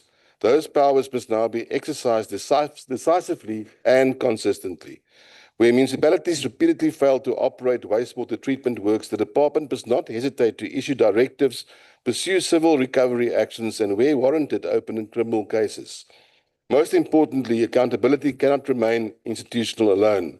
The DA supports stronger measures to introduce personal accountability for those entrusted with governance responsibilities. Where gross negligence, willful disregard of legal obligations, or systematic failure contributes to environmental harm, mayors, municipal managers, and senior officials must face the consequences of their decisions, or a lack thereof. Communities should not pay the price while decision makers escape accountability. House Chairperson, sunlight remains one of the most effective disinfectants. The imminent announcement that the department will launch a national polluter register in July is therefore a welcome and important development. For the first time, South Africans will be able to see who is polluting our water resources, where pollution is occurring, and whether corrective action is being taken. Transparency creates accountability, and accountability drives action, and action protects our water resources. The DA will support every initiative that exposes polluters, strengthens regulations, and ensure that those responsible are held accountable. At the same time, we must acknowledge that enforcement alone will not solve this crisis. As a party, we believe that that believes in evidence-based decision-making, the DA recognizes that we cannot rely solely on yesterday's technologies to solve tomorrow's sanitation challenges. Population growth, climate pressures, water scarcity, and infrastructure backlogs require innovation. That is why we welcome the department's recognition of water-efficient sanitation solutions and non-sewage sanitation solutions within the Green Drop framework. The fact that water services authorities can earn additional Green Drop credits for adopting these technologies sends an important signal to the sector. Innovation should be rewarded. In many communities, particularly remote settlements, rapidly growing rural towns and water-stressed regions, conventional sewer systems are not always the most practical, affordable, or sustainable solutions. New technologies can reduce water consumption, lower operating costs, improve resilience, and expand access to dignified sanitation services. The objective must not be to protect outdated systems. The objective must be to deliver better outcomes for people and the environment.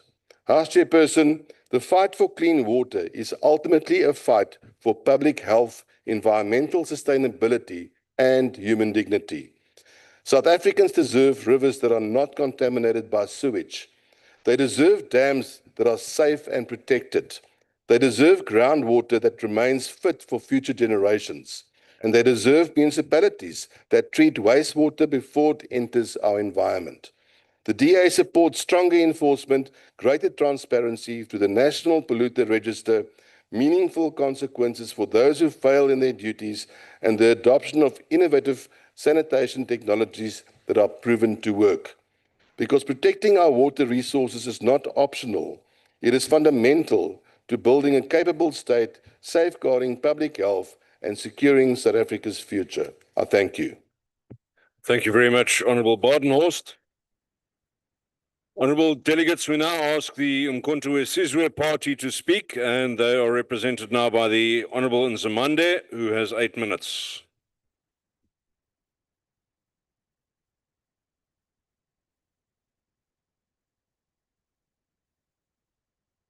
Stalo sekuvele kwashintsha ukudla eplating.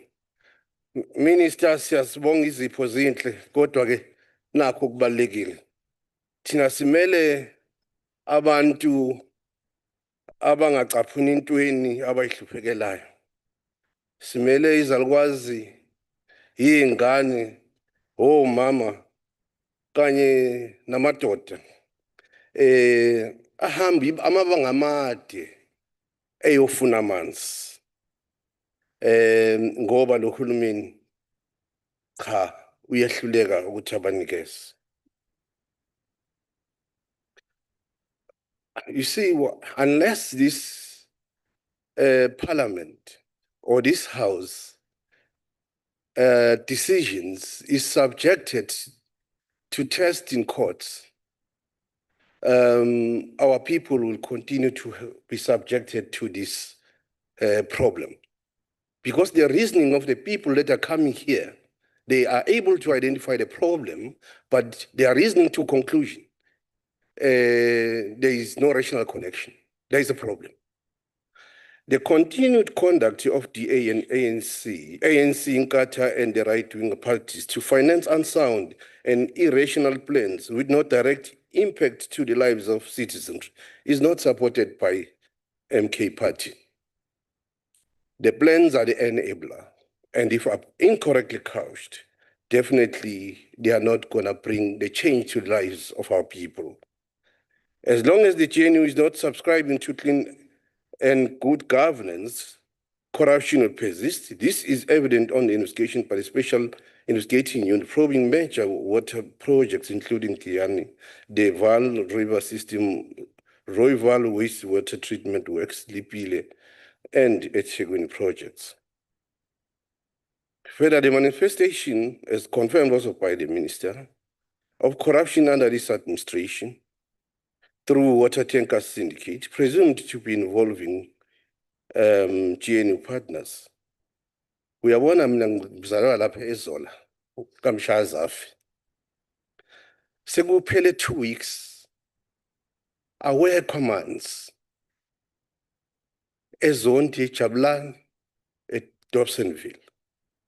Iy'ngane ngesikhathi esicritical ukufika ziye esikoleni azinawo amanzi. Izalukwazi zihamba long distance kulethwa lawa water tankers. Abanye bakhubazekile. Ingane ezincane engaphansi ka7 years zihamba ziyofuna amanzi ngoba ekhaya kunenkinga. Kwenziwa ubani na? Kwenziwa yilabantu beCOJ, ama partners eGNU. Ancisha abantu ngoba bafuna ukuletha ama water tankers. At this critical stage, the budget does not appreciate the scale of the problem and shall not offset the historical backlog on water infrastructure and wastewater treatment works planned. The budget shortfall is confirmed by the minister. The budget required for 2026-2027 to adequately overcome the current state of municipalities' failing infrastructure, including burst pipes, pump station failures, and non-revenue water losses, far outstrips the funds actually allocated. We have seen the GNU partners boasting about issuance of non-compliance certificate instead of intervention available in terms of Section 63 of Water Service Act. That is myopic. The budget vote does not provide direct impact on available facts established through the 2025 Green Drop report. About 19 municipalities out of 23 in Free State do not have Green Drop certificate. Angphathi-ke Northwest, KwaZulu-Natal naseLimpopo 0. Ekurhuleni is only one municipality that achieved. This implies severe environmental contamination, direct public health risk, and the degradation of water infrastructure. According to General Household Survey, May 2026, approximately 12.6 of households, which is above 2 million people, do not have access to pipe or tap water. That statistic was raised by State South Africa. Government has to date failed to deal with the structural disparities. Hence, most of the 12.6% is constituted by Blacks and African child or people. They are happy because they are in this GNU with people who have enjoyed all the privileges. NDP goal 2030 for achieving universal access on basic water services remain an empty undertaking. The living condition of a black child is characterized by the raw sewer running in their yards, their street, on daily basis with sewage running down the rivers and dams. At this day and age, abantu bakithi baphoqelekile ukuthi bayoyikhulula emihoshini nasemahlathini. Mawungakholwa lokho hamba eWard 7 under ngakamudiri Mulema district. Abanye bazikhululela emabhakedeni ebusuku ngoba besaba izigebengu ukuphuma ezindlini. Kuyothi-ke ngokungasa Nkosi yami bahambe bayochitha okubuye kube yizifo kubo. Is that what you call dignity? GNU. The budget vote before this House shall not make an impact to the citizens and the vulnerable group, but prolong their pain and suffering. As of 31st March 2026, municipalities owe more than 27 billion to water boards, including 23 billion in overdue payment, reflecting a deterioration from mid-2025 levels. The budget vote does not provide an intervention on this fact, Honorable House Chairperson. Water Research Commission annual report and plans highlighted deep national crisis deficit driven by failing infrastructure, a 47% critical status rate in wastewater systems, and up to 17% national water shortage is expected by 2030. Does this budget vote provide interventions? No, it does not. Let me demonstrate how badly couched are these plans or these funded commitments. Program 3, let's look at it. The percentage of feasibility studies for water and wastewater services project assessed cannot be a measure of reducing the number of unserved communities, but rather prove whether a future intervention is technically and financially viable. In simple terms, when you look at M&E, the feasibility studies are classified as planning milestone indicator, not through output indicators. Clearly, there's no alignment between the outcome and the output indicator. Once more, the output indicator is vague in a sense that though the department has full control of conducting them, which is feasibility studies, it chooses to use percentage rather than the number. Percentage is used when you don't have control. Furthermore, the number of 5-year water and sanitation reliability plans developed or updated for district municipalities is not a correct measure of an impact or outcome. Described as reliability of water service improved. Instead, it measured the product rather than the ultimate outcome, actual reliability. meaning there is no nexus between the causal and the effects. Thank you very much, Honourable Nzimande. On that note, your time has expired. I see support. Honourable delegates, the next inputs in the debate will be delivered on behalf of the Western Cape. The representative is the chairperson of the Standing Committee on Local Government, Environmental Affairs, Development and Planning. It's the Honourable David Bryant. Thank you very much, Chairperson, and hello to the Minister. Good to see you again, Deputy Minister. Before I start, Chairperson, I think it's quite intriguing to hear that the ANC has chosen water over champagne. So we will be making sure that we look out at future events to ensure that only water is being consumed. Honourable Chairperson, the true test of any government is not the promises that it makes, but the basic services that it delivers. In our country, access to clean and reliable water remains beyond the reach of far too many of our citizens. After decades of ANC misrule, many of our communities across the country continue to endure failing infrastructure, persistent interruptions, and the consequences of poor and neglectful administration. For those living in poverty, the absence of a dependable water supply has impacted their health. It's become a barrier to their opportunity, and it's stripped away their fundamental human dignity. Across many parts of South Africa, the reliability of municipal water services has declined sharply. We can sit in this house and debate the stats, but the citizens of this country don't drink stats. When they look at their dry taps and they look at the sewage flowing down their streets, they ask themselves whether those they elected, not only their national and provincial leaders, but most importantly, their local governments, their mayors and their ward councillors, whether those politicians really care. South Africa has more than a water scarcity problem. We have a profound governance problem that creeps into far too many of our government institutions. We have a crisis where billions of rands are allocated, yet dysfunctional, poorly managed municipalities fail to spend their infrastructure grants, returning precious resources to the national treasury while the citizens go thirsty. It is our responsibility as public representatives to ensure that we protect the interests of all our citizens and that we never ever play politics with their health and well-being. Indeed, Honourable Chairperson, the very purpose of this House is to ensure that our provincial interests are safeguarded. Yet, when the DA-led Western Cape government stepped up to protect the people of Knysna, it was political manoeuvring from the ANC that blocked the path to a permanent solution. For those who don't know, I'm referring to the chaos that took place in the Knysna municipality and is still taking place. We may remember 3 years ago, a dead, rotting body was found floating in the drinking water. The Premier of the Western Cape says that when they found that body and they tried to pull it out, the body was so rotted that the arm came away from the body. For years, the residents of Knysna have suffered under a coalition that's delivered persistent grinding failures in governance, financial mismanagement, and collapsing infrastructure. The situation grew so dire and the local administration became so thoroughly incapable of fulfilling its basic executive obligations that the Western Cape Provincial Cabinet did what any responsible government would do.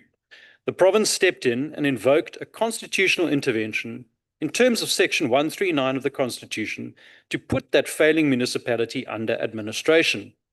It was a move designed to strip away the political paralysis, deploy technical experts, and fix the water problems for the suffering residents of that town. It wasn't rooted in political games. It was intended to help and to protect the people of this province, exactly the job that we've been elected to fulfill. And what did the ANC in this House do? Well, instead of standing with the residents of Knysna, the ANC used its political weight in the NCOP to kill that Section 139 intervention.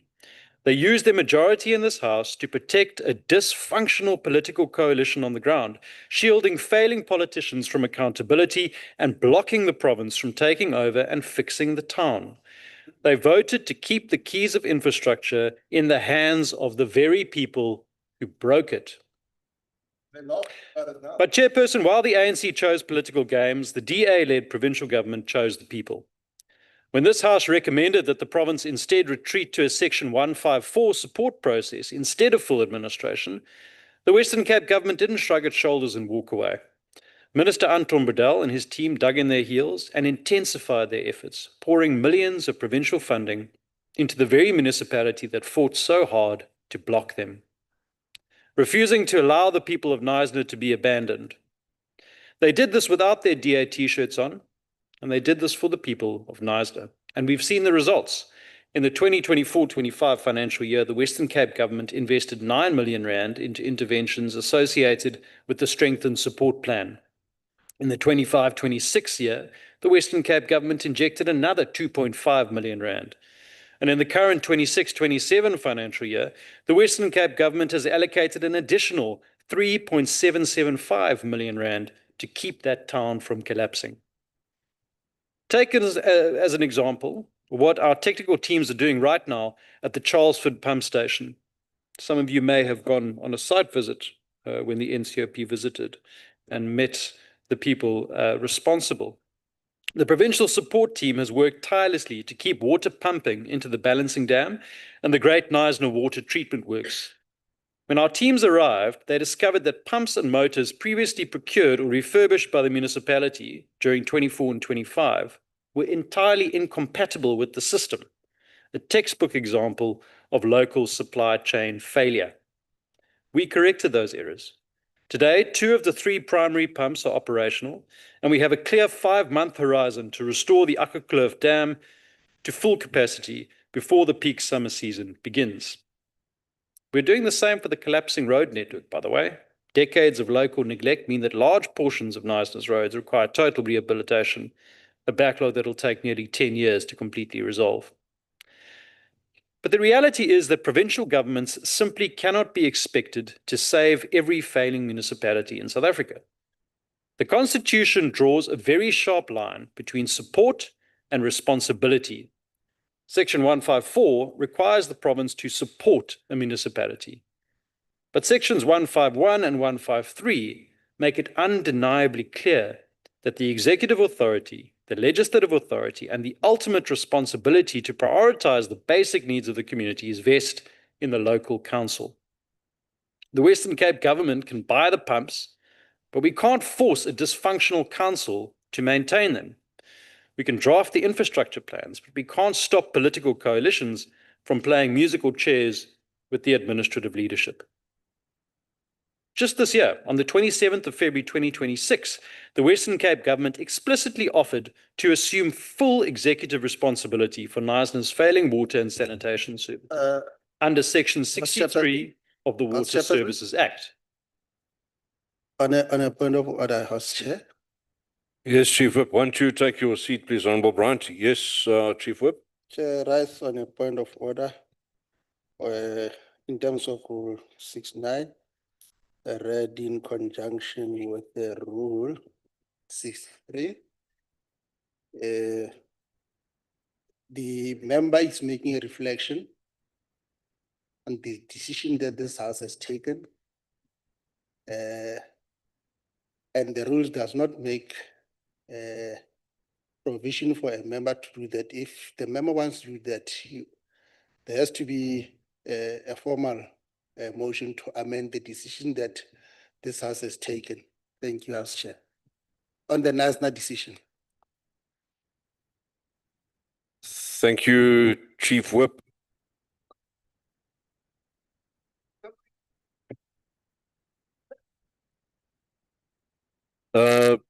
Honourable Bryant, our Rule 63 quite clearly states no delegate may reflect on any decision of the Council taken in the same annual session, except for the purpose of moving that that decision be amended or rescinded.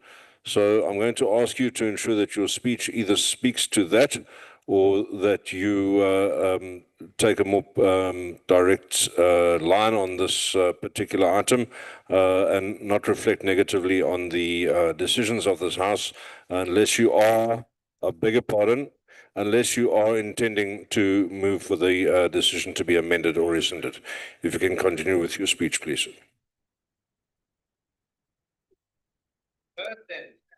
Thank you very much, Chairperson. Chairperson, on the 27th of February 2026, the Western Cape government explicitly offered to assume full executive responsibility for Knysna's failing water and sanitation services under Section 63 of the Water Services Act. The ANC-led Municipal Council, so not this House, deliberately voted against that help. They chose to retain the function, meaning they chose to hold the responsibility. Honourable Chairperson, on a positive note, the DA welcomes the announcement by National Deputy Minister of Water and Sanitation, Honourable Setlolo, who highlighted that there are now 100 active criminal cases for sewage pollution against 53 water service authorities across the country. And let this be a warning to every negligent municipal manager and political obstructionist in the Western Cape and across South Africa. The DA will not shield you from the consequences of your failures. If you violate the constitutional rights of our people to clean water, if you allow sewage to pollute your environment, we will support criminal prosecution against you in your personal capacity. The Western Cape government has proven its commitment to supporting every municipality, regardless of who governs it. But sustainable improvement requires a collective commitment to governance, institutional stability, and absolute accountability. The residents of Knysna, the residents of the Western Cape, and the residents of South Africa deserve nothing less. Thank you. Thank you very much, Honourable Bryant. Honourable delegates, we continue with the debate, and next up is the Honourable Xeza, who speaks on behalf of the Economic Freedom Fighters, and will be doing so for the period of 14 minutes. Thank you very much, Chair. Honorable members, the Economic Freedom Fighters rejects the reduction of the Department of Water and Sanitation budget from 23 billion to 22 billion. This at a time when water insecurity has become one of the greatest threats to public health, economic development, and human dignity. Chairperson, Ward 5, Crossroad Standard 10 residents have not had running water for 15 years. 15 years, Chairperson. This means that a child born the day those taps run dry is now sitting in a high school classroom, having never once experienced the simple dignity of drinking running water in their own home. And this is not a mere statistic. It is not an administrative oversight and a minor technical challenge. It is a constitutional betrayal and a crime perpetrated against the poor by a government that has normalized failure and expects our people to accept indignity as a way of life. The proof of this disaster is in the numbers.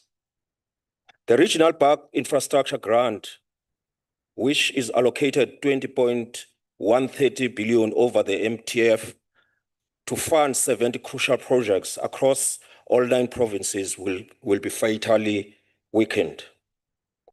Look at the Water Service Infrastructure Grant, Chair, sitting at 16.175 billion over the MTF to support 341 initiatives.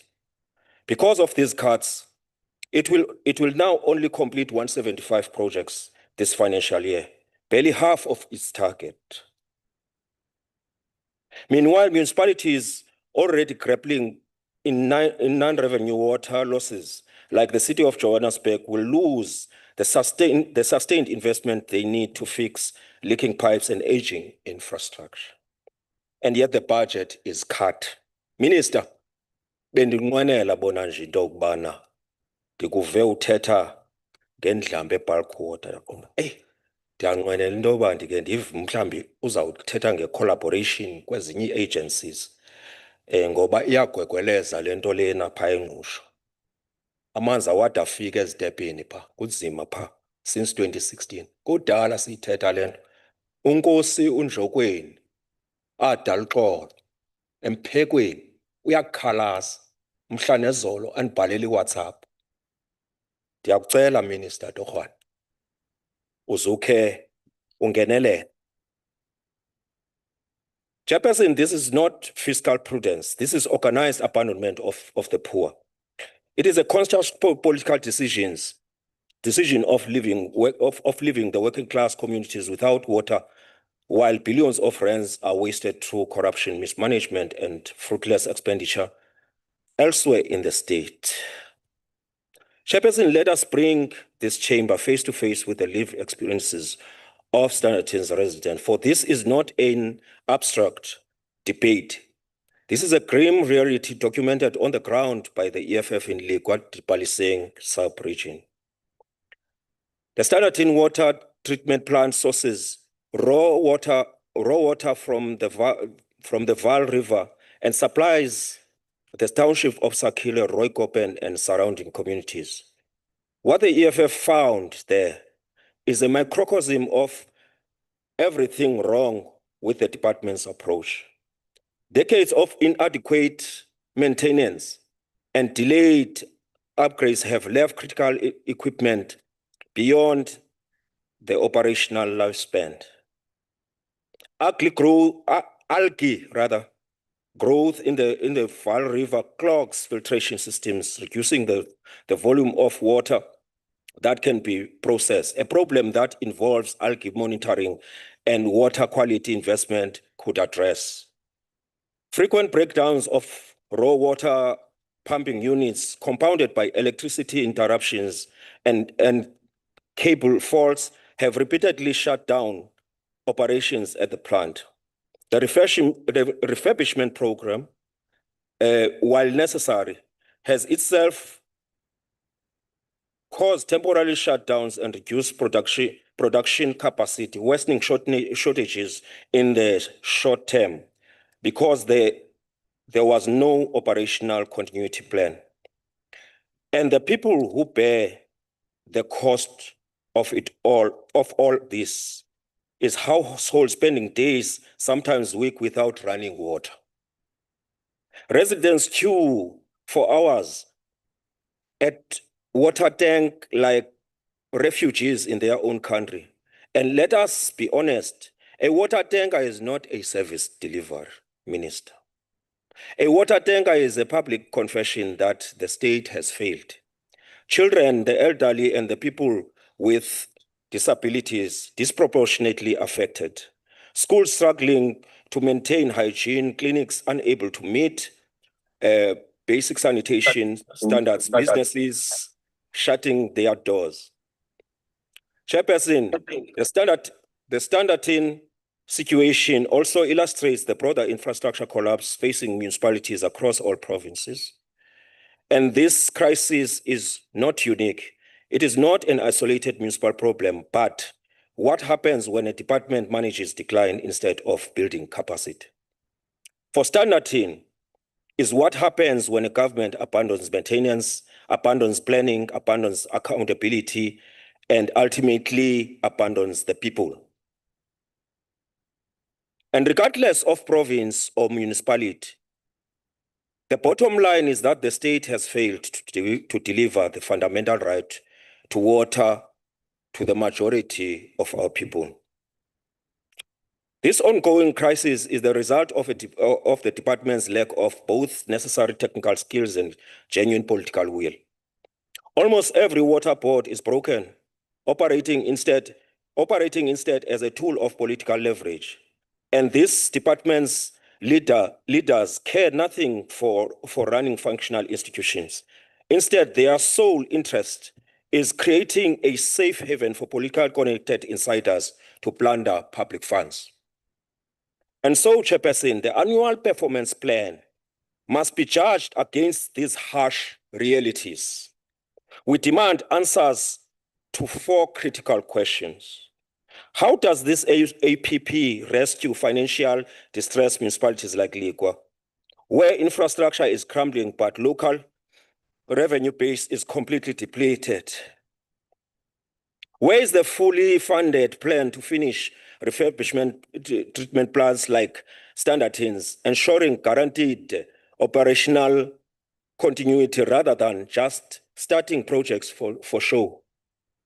Where is the accountability mechanism for the 20 billion RBIG fund, while communities like Crossroad have waited for 15 years without basic tap access? What is the department's specific target for reducing the 48% non-revenue water loss? Finally, while we welcome the establishment of the National Water Crisis Committee and note the 156 billion infrastructure investment over 3 years, cutting the annual budget right now is in the very year when those commitments need to begin materializing defies logic. For a community, for a committee stripped of its budget is nothing more than a press release. But Chairperson, the EFF does not enter this debate simply to criticize. We come with a concrete program. Our manifesto is not a wish list. It is a specific costed set of commitments with strict timelines and targeted delivery areas. On state capacity, we must crush the corrupt tender system in water infrastructure by insourcing workers who maintain public services. We must end the toxic cycle where contractors get paid while pubs remain broken. On technology, we must introduce Internet of Things, solutions for waste management, smart monitoring of water systems, and real-time leak detection, as such addressing the 48% non-revenue water loss at source. On wastewater, we must fully capacitate national wastewater plants and invest heavily in R&D for desalination and water reuse to diversify our national water mix. On sanitation, we must eradicate bucket toilet completely. Every household will receive a flushing toilet linked to the sewer main line and high quality practical on-site sanitation technology. Chairperson, a budget is a moral document, Chair. It tells you exactly what the government values. And this budget cut from 23 to 22 billion, reduced in the middle of a national water emergency, tells us exactly what this government values. It does not value the woman in Sakile who wakes up at 4 a.m. to queue for a tanker. It does not value the child in Ward 5 Crossroad who has never drank water from her own tap. It does not value the small business owner in Standardin who cannot open because the municipality cannot deliver water. It does not value the constitutional right to dignity that Section 27 was written to protect. The EFF proposes a different aggressive path, a path that eliminates unequal access, eradicates bucket toilets, ends water shedding, and builds the state capacity to deliver water as a right, not a favor. We propose national, regional, municipal water frameworks which are targeted at completion years. We reject the management of decline. We insist on the construction of capable and developmental state. We demand the economy now. We want water now. We want sanitation now. Economic freedom in our lifetime is not possible without water and sanitation. And we will not stop fighting until every South African can turn on a tap. Thank you very much, Chair. Thank you very much, Honourable Keza. Honourable delegates, we'll get the perspectives of Limpopo next from the MEC of Cooperative Governance, Human Settlements and Traditional Affairs. It's the Honourable Makamu who will be delivering his thoughts via the virtual platform. Honourable Makamu. Thanks very much, House Chair. Greetings to the Honorable, the Minister, Mema Jodina, also our Deputy Minister Sishoro and the Deputy Minister Mahlobo, the Chairperson of the Select Committee, colleagues, MECs, permanent and special delegates, good afternoon. I stand before you today to participate in this budget vote debate at a time when the weight of our constitutional mandate has never been more visible or more urgent like it is now. We are guided by a singular foundational truth enshrined in our Supreme Law, Section 27, subsection 1b of the Constitution of the Republic of South Africa. It accords to every person the right of access to sufficient water.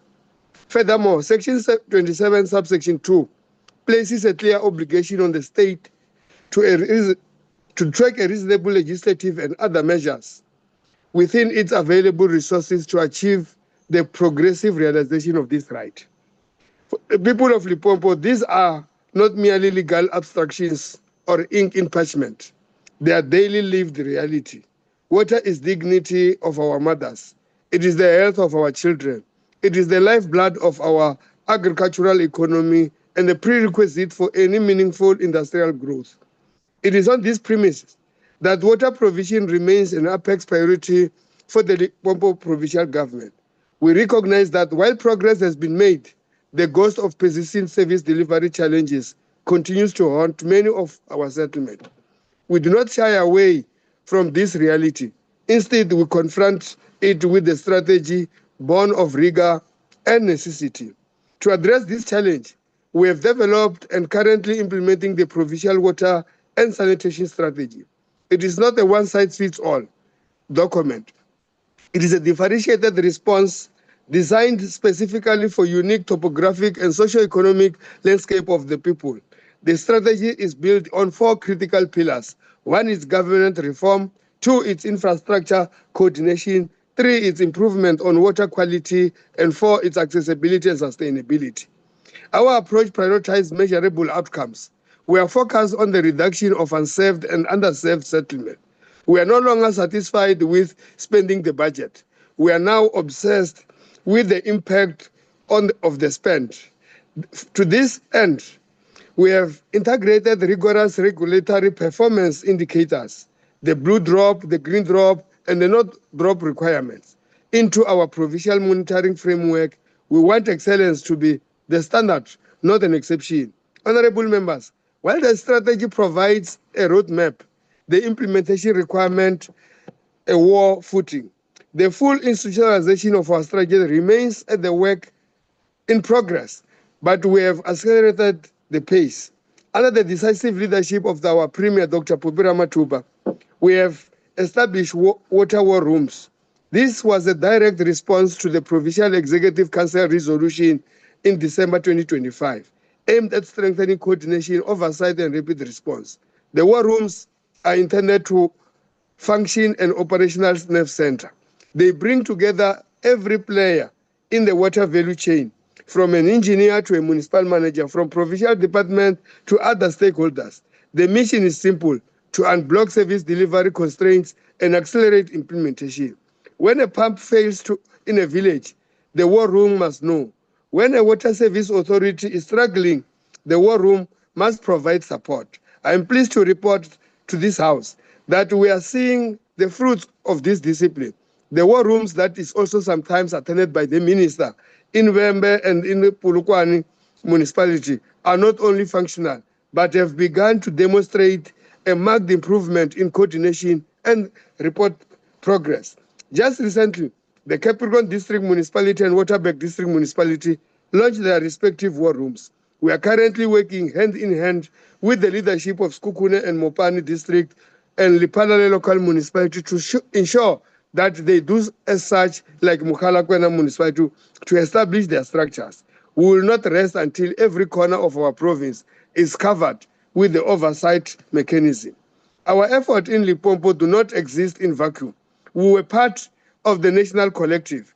The recent convening of the Water Summit on the 30th of April 2026 by President Cyril Ramaphosa in Boksburg was a watershed moment. By bringing together premiers, mayors from across the country, the President signaled a significant national intervention. This message was clear. We must confront the country's water challenges with a renewed sense of urgency and accountability. Limpopo stands ready to play its part in this national mission to ensure that a reliable and safe water supply for all citizens. Honorable Chair, a strategy without a budget is hallucination. The municipal infrastructure grant we seek, RBIG, remains a most critical funding instrument for the provision of upgrading of basic services. In the 2025-26 financial year, the province MIG allocation stood almost 3.4 billion, of which was increased by 0.5% from the previous year. However, the story is not in the size of allocation, but in the efficiency of the expenditure. As at the end of May, I'm proud to report that we spent almost 2.9 billion, which translates to almost 87%. To put this in perspective, it is the significant improvement of about 3.4. Perhaps most importantly, in the era where underspending often leads to a stoppage and allocation of funds away from those that need them most, I'm proud to announce that no municipality in the Limpopo lost any money during the reallocation process. This is a testament to the improved spending patterns and the rigorous oversight provided by our provincial structures. Honorable members, the road ahead is still long. We are under the no illusion, that the challenges of water scarcity and infrastructure aging will vanish overnight. However, the progress we have made, the institutionalization of our strategy, the functionality of our war rooms, and the disciplined expenditure of our grants tells a story. As Limpopo, we remain unshakable in the commitment of ensuring that our people receive safe, clean, and drinkable water. We want water that is available. We want water that is reliable. We want water that is of the highest quality. We are convinced that this budget and the plans that have been laid out by the minister are moving us to the right direction. We are building a Limpopo where no child will walk miles for a bucket of water, where no community is left behind. It is for these reasons, and with deep sense of responsibility to the people we serve, that we decisively put our full support for this budget to be implemented in the coming financial year. I thank you, Honorable Chair, and thanks very much for the opportunity. Thank you very much, MEC. We return to the chamber, and it's the inputs of the Freedom Front Plus up next, and it's the Honourable Breed speaking for 5 minutes.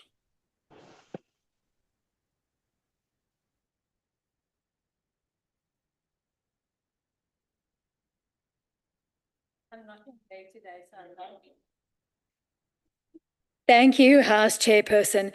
The Constitution recognises access to water as a basic human right. Yet for millions of South Africans, access to reliable water has become the exception rather than the rule. We have reached a point, Minister, where communities celebrate when there is water in their taps, and not because the water quality is exceptional, but because they've become so accustomed to failure. In die Vrystaat sien ek in die besonder hoe die nasionale waterkrisis in gemeenskappe afspeel. En ongelukkig is al die stories dieselfde. Rioolwerke wat nie werk nie, pompstasies wat verval, waterpype wat lek en kontrakteurs wat betaal word, maar projekte wat nooit voltooi word nie. Die departement se eie prestasies en teikens fokus op assesserings, planne, monitering en regulatoriese nakoming. En die IPP toon dat byvoorbeeld meer as 1000 waterstelsels en afvalwerke in die mediumtermyn beoordeel gaan word vir blou en groen druppel vereistes. Maar nêrens word die belangrikste vraag gevra nie. Het ek water in my kraan? because access to infrastructure is meaningless if the infrastructure does not work. Ek dink aan Kroonstad en spesifiek in Krasstraat in Kroonstad waar die riool-infrastruktuur in duie gestort het. Daar is nie 'n gekwalifiseerde ingenieur aangestel nie en nadat die werk voltooi is, spoel die rou riool nou uit die stormwaterinfrastruktuur uit, agbare minister, en die gemeenskap sit steeds met die gevolge. Dis die belastingbetaler wat weer eens met die probleem sit en die rekening moet betaal. In Petrusburg is die rioolwerke in so 'n toestand dat wanneer jy een straat se blokkasie opgelos het, dit na die volgende straat toe gaan en teen die tyd wat jy by die einde van die dorp kom, moet jy weer voorbegin. Dit is nie volhoubare dienslewering nie. En dis beslis nie waardige dienslewering nie. Agbare minister, en ek dink ook nie, dit is wat die grondwet bedoel het, toe hy gesê het, dat water en sanitasie is 'n basiese menslike reg nie. En dan wat hierdie nou nog alles erger maak, is die finansiële implikasie van alles. Municipalities owe water boards more than 25 billion rand. En in 'n parlementêre vraag, minister, het u self te kenne gegee dat meer as 10.2 miljard rand aan Vaal Sentraal alleen verskuldig is. En die grootste sondebok is weer eens die Vrystaat, Matjabeng, wat 9 miljard rand aan Vaal Sentraal verskuldig is. En dit is 'n bose kringloop. Wanbetaling lei natuurlik tot nie nakoming van instandhouding, wat lei tot stelsels wat faal en wie lei die gemeenskap. Minister, ek wil u wel erkenning gee where erkenning is due en dis in Setsoto. Na jare wat ons gesukkel het met Markwart Damwal, het u geluister en lyk dit of daar nou lig aan die einde van 'n donker tonnel is en dit bewys dat daar waar daar 'n wil is daar 'n weg. Dieselfde kan ongelukkig nie gesê word van dele in Ketwana of Mafube of enige van die ander munisipaliteite in die Vrystaat nie. Want daar is daar nie water in die krane nie en rou riool loop in die strate. Wat nog meer bydra daartoe is waterverliese. En bykans 50% van alle munisipaliteite se water word verloor aan lekkasies, verouderde infrastruktuur en swak instandhouding. Ons kan nie dit toelaat nie. The WF+ believes that maintenance must become as important as new infrastructure, because more often than not, it is cheaper fixing the problem than it is refurbishing or building a new pipeline. So voor die eerste registrasie naweek vir 4 November se munisipale verkiesing, moet ons tog onthou dat dit is ons tyd. It is our time. Dit is gemeenskappe se tyd om toegang tot drinkbare water te kry. Dit is tyd dat munisipaliteite waterrade betaal om hulle gemeenskappe te dien. En dit is tyd dat infrastruktuur begin werk, want die eenvoudige vraag is, minister, het ek water in my krane? Ek dankie. Thank you, Honourable Breert. Honourable delegates, the next inputs again will come from the virtual platform. From Mpumalanga this time, it's the MEC, Honourable Mashilo, who will be presenting. Honourable Mashilo. Thank you very much, House Chairperson, to honourable members, the Minister of Water and Sanitation, Deputy Ministers, my colleagues, MECs, indeed the leadership of SALCA. Allow me to participate in this important debate where we are dealing with an important item, water, and indeed water is life. In the past week, we woke up to the devastating news of the passing of the late His Majesty Hima Kosoke, the King of Amandebele. For 4 decades, the king has led the nation so well. He has, in his life, championed education as well as land and water as an important instrument of life. We extend the deep condolences to the Royal House and His Majesty, kids and all the people of Amandebele in this regard. In the midst of the devastation, we may also acknowledge this Youth Month, whose class of 1976 permanently impacted the politics of our country. As we all know, today's youth are confronted by a number of issues which we expect to address. Allow me, House Chairperson, to join the colleague as a province to support the budget presented by our minister. We do share the same views that the reduction of our budget at this point in times remains a big challenge. However, as a province, we all live within the budget that we have been allocated. Today, I'm deeply honored to rise on behalf of the province of Mpumalanga to report on the concrete progress, planned interventions, and the fiscal framework that will deliver sustainable water and sanitation services for all in the province. Allow me, House Chairperson, to welcome this budget speech as presented by our Honorable Minister. We appreciated the budget allocation for our province. Indeed, it will go a long way in supporting our services and the delivery that we have planned as a province. Chairperson, the completion of infrastructure delivery program that will be seamless as the merger of our two departments, precisely that Department of COCTA then and Department of Human Settlement, now known as a COCTA.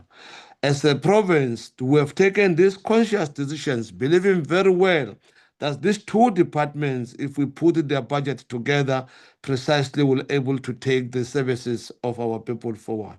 Through our endeavors to complete projects, we are proud to report that the Loscope bulk water scheme is nearing completion at most 90% construction status.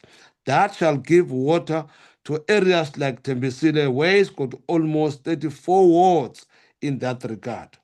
A total budget of 93.8 million for the bulk infrastructure provisions across all three districts has been planned for the 2026-2027 financial year, with the quest of allocating bulk services for the planned 600 sites. An amount of 50 million has been allocated accordingly in the province.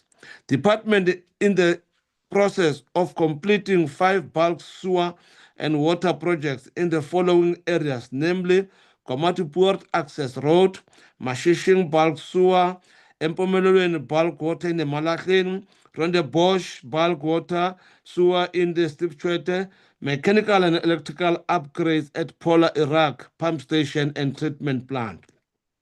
Indeed, the Lekwa, which is standard-toned water treatment plant works, is under upgrade, and Ward 5, as it was indicated earlier by Honourable Member, that item is receiving attention together with the support from the Seriti Green Mining. The priority project receiving attentions are Kamhlushwa Bulk, Brandon Village, and Hospital View at a combined budget of 41 million insofar. Since the 1996 census, the ANC-led government has achieved a remarkable increase in the number of households with sustainable and reliable access to water.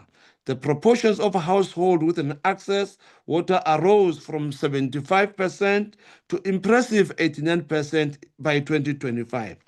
These statistics vividly illustrate significant progress in improving water infrastructure and expanding public health initiatives across communities. Additionally, there was an notable 1.8 increase in water access during the 2025-2026 financial year compared to the 2024 General Household Survey, as it was indicated by Surveyor General. Over the years, our government has restored the dignity of our people through access to waterborne sanitation projects, thus contributing towards a safe public health.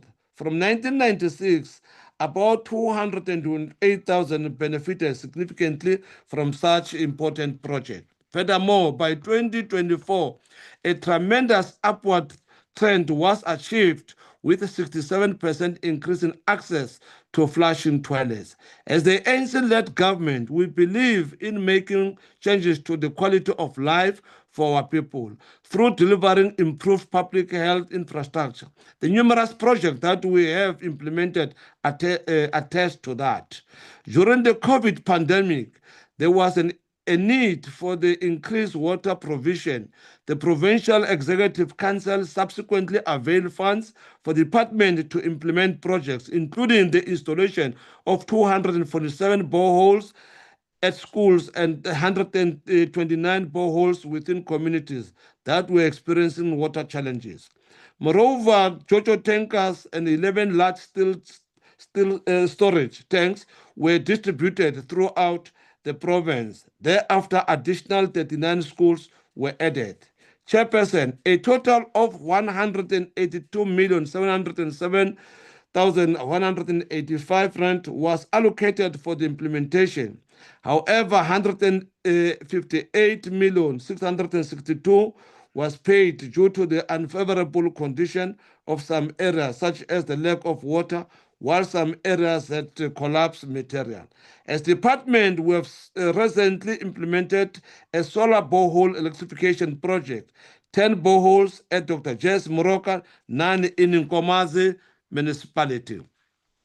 To maintain a sustainable upkeep of existing water infrastructure services, municipalities are expected to allocate between 8 and 12% of the equitable share or their own revenue specifically for the operations and maintenance of this vital system. Over a period of time, we've realized that our municipalities have under-budgeted the maintenance. Thus, the impact we are feeling at some point. Water services authorities are strongly encouraged to ring-fence this portion of budget, ensuring that exclusive dedication and maintaining and enhancing infrastructure. Additional municipalities can access 10% of the municipal infrastructure grant, the MIC, and the water services infrastructure grant, WISIC, for same purposes, providing a further financial support for the ongoing sustainable and functionality of Ministry of Water Services facilities. In terms of the green and the blue drop, the drop assessment program is monitoring tool used by Department of Water and Sanitation to evaluate the quality of water and extent of leaks within the system managed by all water services authorities and providers across the country. During the inaugural Blue Drop assessment in 2011, Honorable Chair, only 4 out of 17 municipalities in the province achieved scores above 50%, while the remainder were classified as being in a critical state. Notably, only one municipality, Steve Chwete, attained an impressive score of 96 and received a certificate. However, over the years, there has been a significant improvement among the water service authorities, with only 4 remaining in a critical state in 2023 assessment. 2 municipalities, Victor Kanye and Govanenberg, achieved scores above 90%, and 4 systems were awarded certificate. Importantly, it is worth reporting that Mpumalanga has no system classified as a critical risk, suggesting that there is progress above all. Regarding the first green drop assessment, 2009, 3 out of 17 municipalities scored above 50%, with the rest also in a critical condition. Progress has been made observed over time, as only 6 municipalities were in a critical state during the 2021 assessment. In the 2024 assessment, the province saw a great improvement across municipalities, leaving only 2 municipalities in the critical zone. Congratulations go to Chief Albert Lituli, Msugalekwa, Tabachweu, being the awarded the most improved water services authorities, and indeed Steve Chwete being the best in the country. Thank you very much. Thank you, MEC. We support the budget. Thank you very much, MEC Mashilo. Honourable delegates, I'm sure you'll join me in welcoming the near completion of our gallery. I think it's looking excellent, and I'd like to thank everyone involved with that. We look forward to the official opening. And let's, as usual, just welcome the visitors that we have in the gallery, and a particular warm welcome to Mrs. Margrita Pienaar, who is the wife of our very own delegate, Mr. Nico Pienaar. You are very welcome, ma'am. Thank you.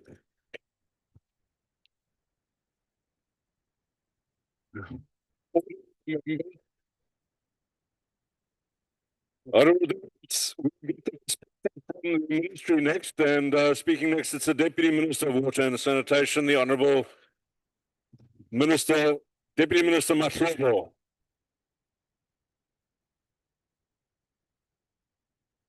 Thank you so much, Chairperson, Honorable Ryder, to our Minister, Comrade Phemi Majodina Tole, to the Deputy Minister, my force, Tate Mrolong Siklulu, to the Chair of our committee, Comrade Mbimbi, and to our Chief Whip, Honorable Comrade Kenny, and all delegates that are here, the Chair of our entities, my beautiful wife Mpumi, and my daughter Joanne, and fellow delegates. Yesterday, His Excellency, our President, did the commemoration of the 50th anniversary of the June 16, now known as the National Youth Day. That day reminds us of the courage, sacrifice, and determination of young people of 1976 who stood up against injustice and demanded a better future. Their struggle was about dignity, equality, opportunity, and the right of all South Africans to realize their full potential. Youth are not merely the future leaders, they are the active drivers of progress, innovation, and social change. Their boundless energies and fresh perspective are the foundation upon which strong, resilient societies are built. I was having a discussion with my minister to say, where do we start when you look at people being all over in certain instances? Our presentation of the budget today must be understood in context.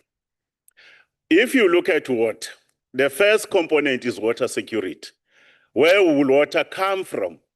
And the ANC government has reconfirmed that in this country, in terms of water balance, you look at the billion of cubic meters, in terms of the system that is being designed, we're on the right track.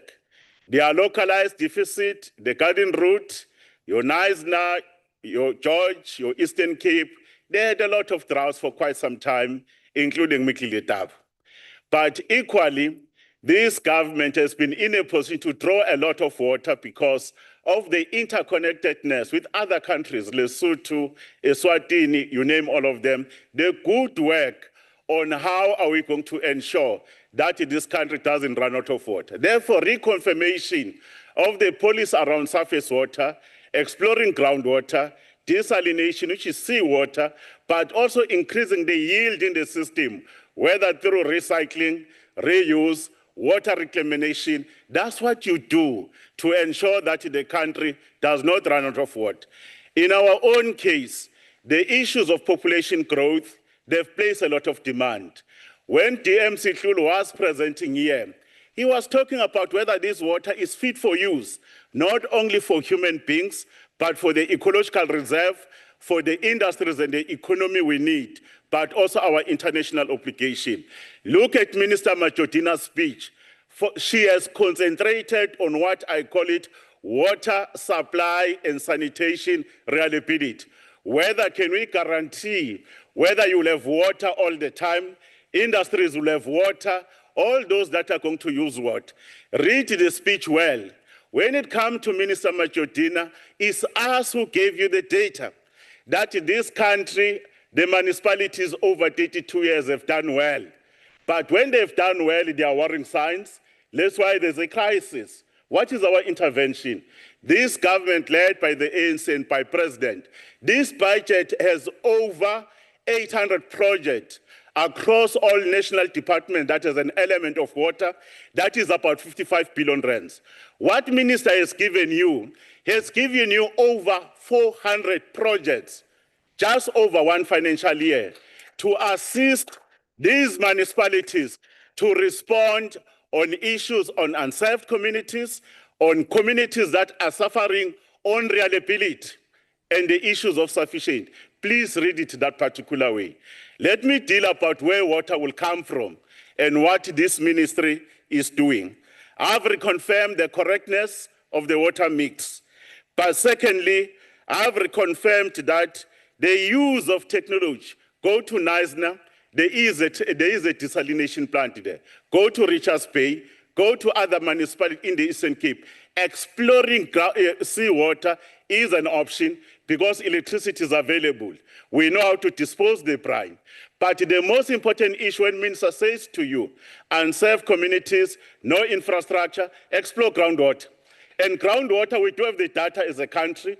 While using less than 17%, we can't be able to use more. Reuse is one of the biggest issues to get more water, whether mine reclamation and others.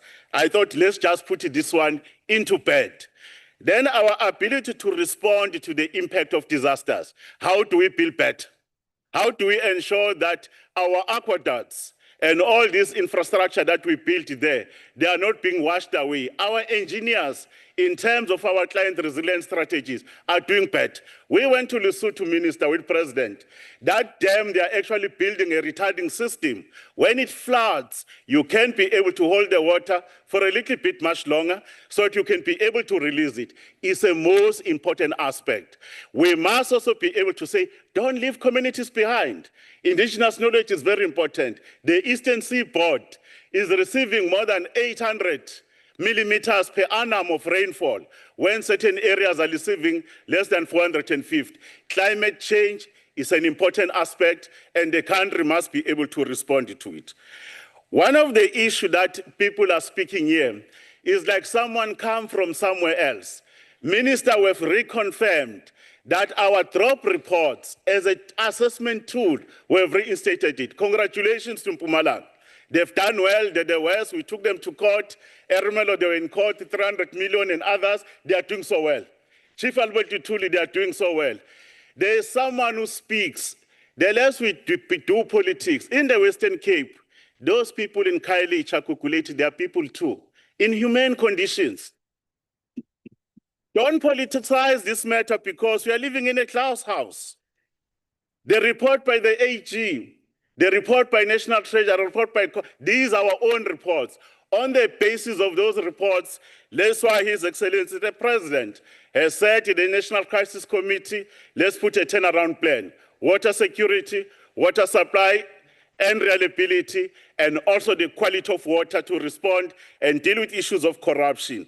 What we want to report to you now, our agency called the National Water Resource Infrastructure Agency is now running. We're able to conclude it.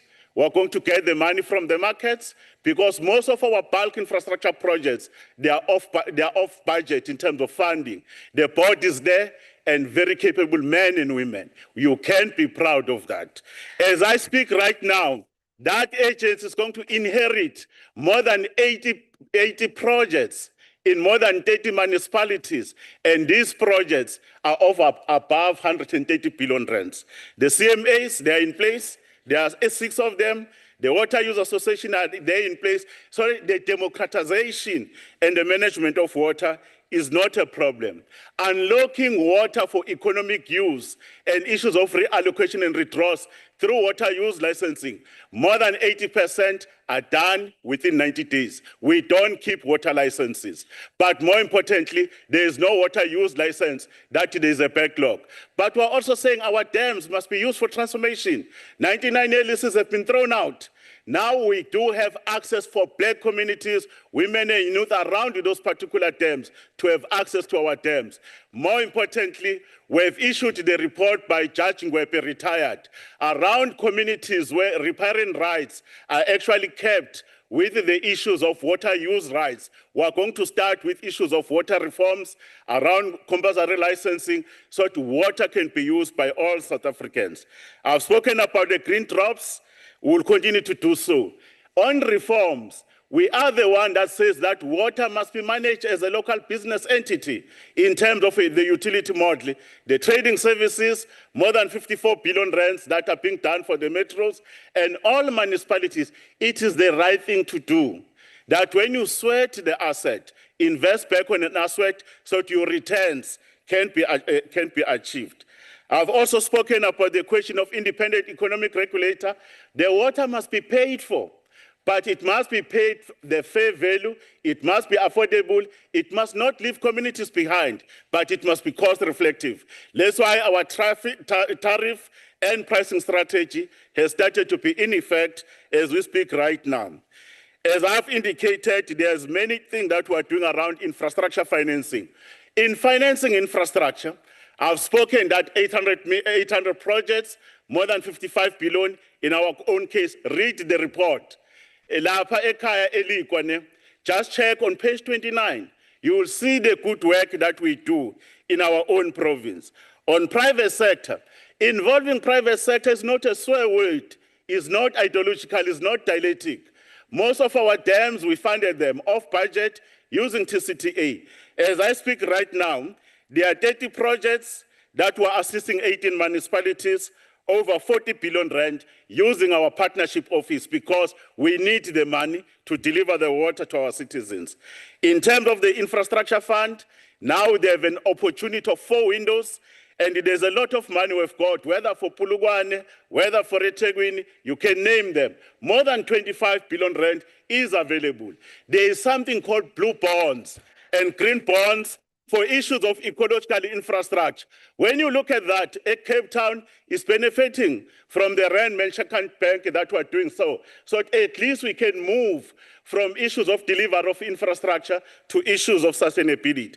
We can count the partnership with the mines. Olifants Management Mountains, Kukune, will bring the water to Pulugwane, to Mkhalakwena. The mining sector will have water to run.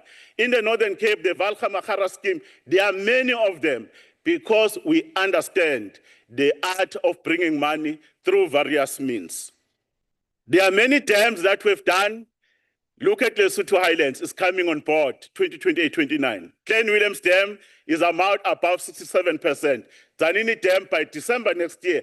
There's a list of them that we can demonstrate that this government is hard at work in changing the condition in which our people are dealing with the challenges. Therefore, in terms of the budget the minister has given to you, we wanted to support the budget over MTF. It's more than 130 billion rand, divided in the first year 41 billion, 45 billion in the second year, and 48 billion. That also includes the trading account. As we know, we run the trading entity. The issues of non-payment and the user pay principles are very important that we must enforce. The challenges that are confronting both South Africa and the global water sector are very complex, and it requires parliamentarians to understand it, appreciate it, and remember, it is interconnected, and it is very increasingly that it is urgent. Climate change, water scarcity, aging infrastructure, rapid urbanization, pollution, population growth, and finance constraint require cooperation, innovation, and decisive action at every level. South Africa cannot respond to these challenges through fragmented efforts or isolation. We must respond with unity of purpose, a shared vision, an unwavering commitment to sustainable development and human dignity. We must recommit ourselves in investing in operation and maintenance. We must recommit ourselves to good governance and clean governance and professionalization of the sector so that we are fit for purpose, so that we are able to respond around the challenges that our nation faces. We must ensure that the poor and the vulnerable communities remain at the center of our agenda. We must approach development that leaves the most vulnerable people, that they must never be left behind. We must ensure that their dignity and inclusion are taken care of. Through this budget today, led by Minister Comrade Pemi Majodina Ogatole, we want to recommit ourselves to restoring and strengthening the trust between the state and the people we serve. Trust is built when water flows from the tap, when wastewater system function properly, when infrastructure is maintained, and when public resources are managed responsibly, and when institutions are actually able to respond. Madiba will have called upon all of us that we have a duty to overcome poverty, inequality, and underdevelopment. This is not an issue that we are trying to actually be of an issue of charity. It is our response. Therefore, I wanted to ask this House that let's be united. I can hear a lot. It's a season for politics. It's a season for the election. But think about these people. They look up to you for solution. Some of the people are here, They just want to claim easy victories. This challenge of water is going to be resolved. We're up to the task under the leadership of the president. But more importantly, we work with the entire society, business, labor, and civil society to respond. On behalf of our minister and our president, please support this budget. May God bless all of you and bless our country and her sons and daughters.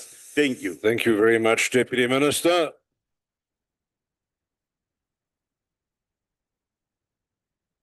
Thank you, DM. Honourable Delegates, Section 67 of the Constitution authorises the participation of local government in our House and the business of our House. And as a key role player in this particular department and its work and stakeholder, I now invite, on behalf of the South African Local Government Association, Councillor Pukunsi to take the debate forward. Councillor, you have 10 minutes. No, thanks, House Chair. Greetings to the Minister and Deputy Ministers, greetings to members of the NCOP, the MECs that are in the House and on platform. We bring greetings from South African Local Government Associations. SALGA welcomes the opportunity to respond to the 2026-27 budget vote of the Department of Water and Sanitation. Honorable Chairperson, water is life, sanitation is dignity. These are the constitutional imperatives that underpin human dignity, public health, economic development, and social justice. While we acknowledge the Minister's recognition of the challenges facing the sector, the key question is whether this budget vote adequately equips municipalities with the resources, support, and capacity required to fulfill their constitutional mandate. Municipal challenges cannot be viewed in an isolation. They reflect deeper weakness across the entire water services value chain. Although the Minister has indicated that the water supply remains broadly balanced, recent developments, particularly in Gauteng, suggest a system under growing strain. Earlier this year, Rainwater confirmed that the demand in Johannesburg and Tshwane exceeded allocated volumes, requiring supply reductions. The Auditor General's water report further highlighted excessive water consumption, high levels of non-revenue water, and delays in strategic projects such as Phase 2 of the Lesotho Highlands Water Project. These realities reinforce the need for improved system efficiency, climate resilience, and long-term water security planning. Many municipal challenges originate beyond municipal boundaries. Major bulk infrastructure projects continue to experience delays of between 5 and 11 years, while approximately 71% of regional bulk infrastructure grant projects are behind schedule, while costs escalating by an estimated 9.4 billion. At the same time, national water infrastructure remains under-maintained while deteriorating catchment management continues to reduce dam capacity and compromise water quality. These are not municipal failures alone. They are systematic challenges that require systematic solutions. The sector has also suffered from regulatory and institutional delays. The suspension of the Blue Drop, Green Drop, and Non-Drop programs between 2014 and 2022 created a significant oversight gap, while delays in catchment management reforms have hindered integrated water governance. Municipal performance cannot therefore be assessed independently of these broader systems failures. Yet municipalities remain the visible face of service delivery and bear the consequence when systems fail. Municipalities also face a fundamental contradiction. They must provide water as a basic human right while maintaining financial sustainable services through cost-reflective tariffs. Rising bulk water costs, increasing electricity tariffs, growing debt obligation, and declining affordability continue to widen this gap. Without a more differentiated and context-sensitive funding model, inequalities will deepen, particularly in rural and distressed municipalities. SALGA therefore believes that a differentiated approach to municipal support is essential. Municipalities differ significantly in capacity, revenue, and infrastructure condition. A one-size-fits-all approach will not succeed. While Section 78 of the Municipal Systems Act provides an important framework, implementation requires funding, technical support, and regulatory flexibility. Infrastructure rehabilitation remains one of the sector's most urgent priorities. Existing assets continue to deteriorate due to years of under-maintenance, and there is insufficient clarity on how municipality will finance assets. replacement under the new norms and standards that came into effect on the 1st of April 2026. The budget vote is also largely silent on critical issues such as water reconciliation strategies, climate resilience of bulk infrastructure, and planning informed by catchment level data. These omissions pose risks to the long-term sustainability of the sector. The situation in provinces such as the Northern Cape further demonstrates the need for differentiated and evidence-based budgeting. High-risk municipalities require target support on corrective intervention. Section 154 of the Constitution is clear: support must come before enforcement. SALGA welcomes initiatives such as National Water Action Plan and Watercom. However, their success will depend on the meaningful intergovernmental collaboration. Without genuine partnership across all spheres of government, reforms risk becoming compliance exercise rather than practical solutions. We are encouraged by the collaboration between SALGA, DBSA, and the Water Partnership Office, which is helping unlock infrastructure investment opportunities. However, many municipalities still lack the capacity to develop bankable projects. Project preparation support and alternative financing mechanism remain critical if we are to close the infrastructure funding gap. Every delayed project represents lost economic opportunities, reduced public confidence, and prolonged hardship for communities. Conversely, successful infrastructure delivery stimulates economic growth, creates jobs, strengthens municipal finances, and restores dignity through reliable access of water and sanitation. At the heart of these challenges lies a governance issue. Water service delivery requires coordinated planning, aligned budget, shared accountability, and sustainable collaboration across all spheres of government. Municipalities are not failing because of lack of commitment. They are operating within the fragmented and constrained system. What is required is the reform across the entire water value chain, not a narrow focus on municipal performance alone.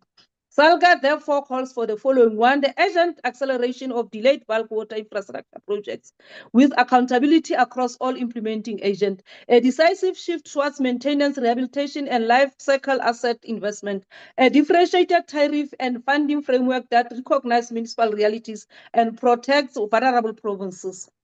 Evidence-based regulation supported by credible data, efficient licensing, and practical compliance support. The establishment of a permanent intergovernmental forum to coordinate planning, budget, and service delivery priorities, and a binding intergovernmental compact to strengthen accountability and restore public confidence in the sector. Ultimately, this budget vote will be judged not by its intentions, but by its impact. Municipalities cannot continue to carry the burden of public dissatisfaction while upstream delays, inadequate maintenance, fragmented governance, and a weak accountability remain unresolved. What the sector requires now is not more plans, but funded, coordinated, measurable, and implementable reforms. Water is life, and when the delivery of water is delayed, dignity itself is delayed. I thank you, House Chair. Thank you very much, Councillor Pukunzi. Honourable delegates, back in the chamber now. The House recognises the Honourable Mokai, who will take the debate forward on behalf of the Democratic Alliance.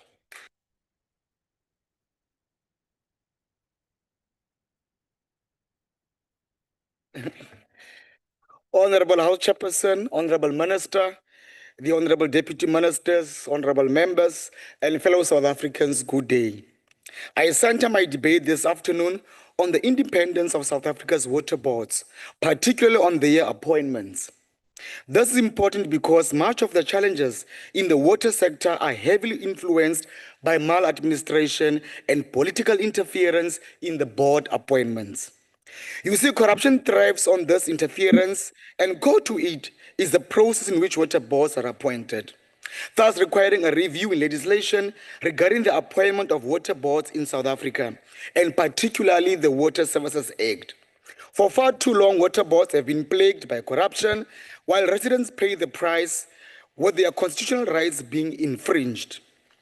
This is compounded by a failure to appoint competent people to do the jobs required and officials being pressurized by those above. Corruption in the water sector has been systemic and deeply entrenched over the years. Research indicates that corruption in the water sector will not end if flagrant abuses and wrongdoing go unpunished. A culture must be established in which misconduct has consequences. that when you do wrong, your actions must be met with harsh punishment. Because we know too well that when corruption thrives, it is the residents and the ordinary men on the streets who suffer the most. The Democratic Alliance promotes and advocates for independent, professional, and skilled water boards. Above all, these boards must have ethical officials, and processes must be in place to remove those who break the rules for corrupt practices. The selection panel should also comprise of individuals with relevant educational and experience in their backgrounds. Challenges in the water sector, I know, Honorable Deputy Minister, are very complex, and many gaps have been identified to address the water crisis. However, we believe that the appointments should be far removed from the hands of politicians. Much of the corruption is driven by wider political challenges. What Honorable Skehol and Honorable Badenhorst has outlined is due to the ANC ministers leading water boards into governance and financial management problems. At the center of this is the political interference in the water boards and a technical skills deficit to remedy the problems.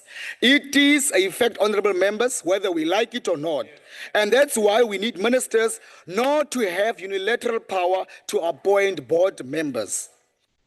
Indeed, ending corruption will not solve all the country's water problems, as we need 400 billion to address the maintenance backlog. However, to wash corruption out of the water sector will create the environment in which larger water problems can be tackled. It is against this backdrop that we welcome any efforts to combat corruption. The establishment of the Water Sector Anti-Corruption Forum as an arm to fight this scourge in the water sector is important and must be strengthened to deal head-on with malfeasance and corrupt practices. We note, Honorable Minister Majodina, that this forum will drive investigation and enforcement measures to ensure our country's water resources are shielded from corruption and mismanagement, working with a special investigating unit. Importantly, this forum speaks to the whole of society approach, which seeks to enhance and mobilize academia, civil society, and the private sector to prevent and fight corruption.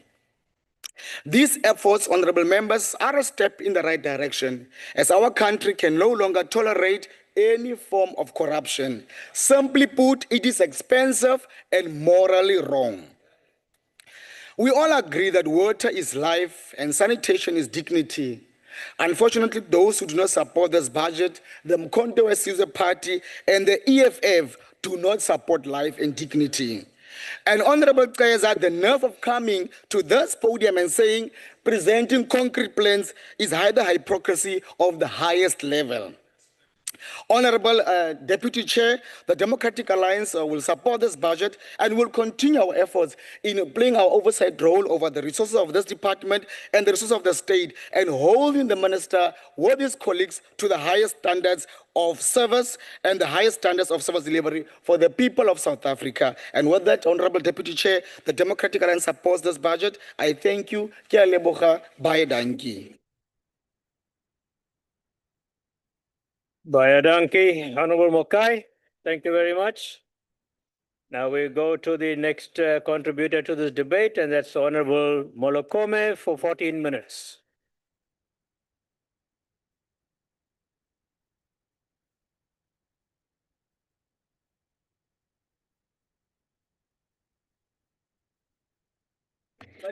Thank you very much, Deputy Chair.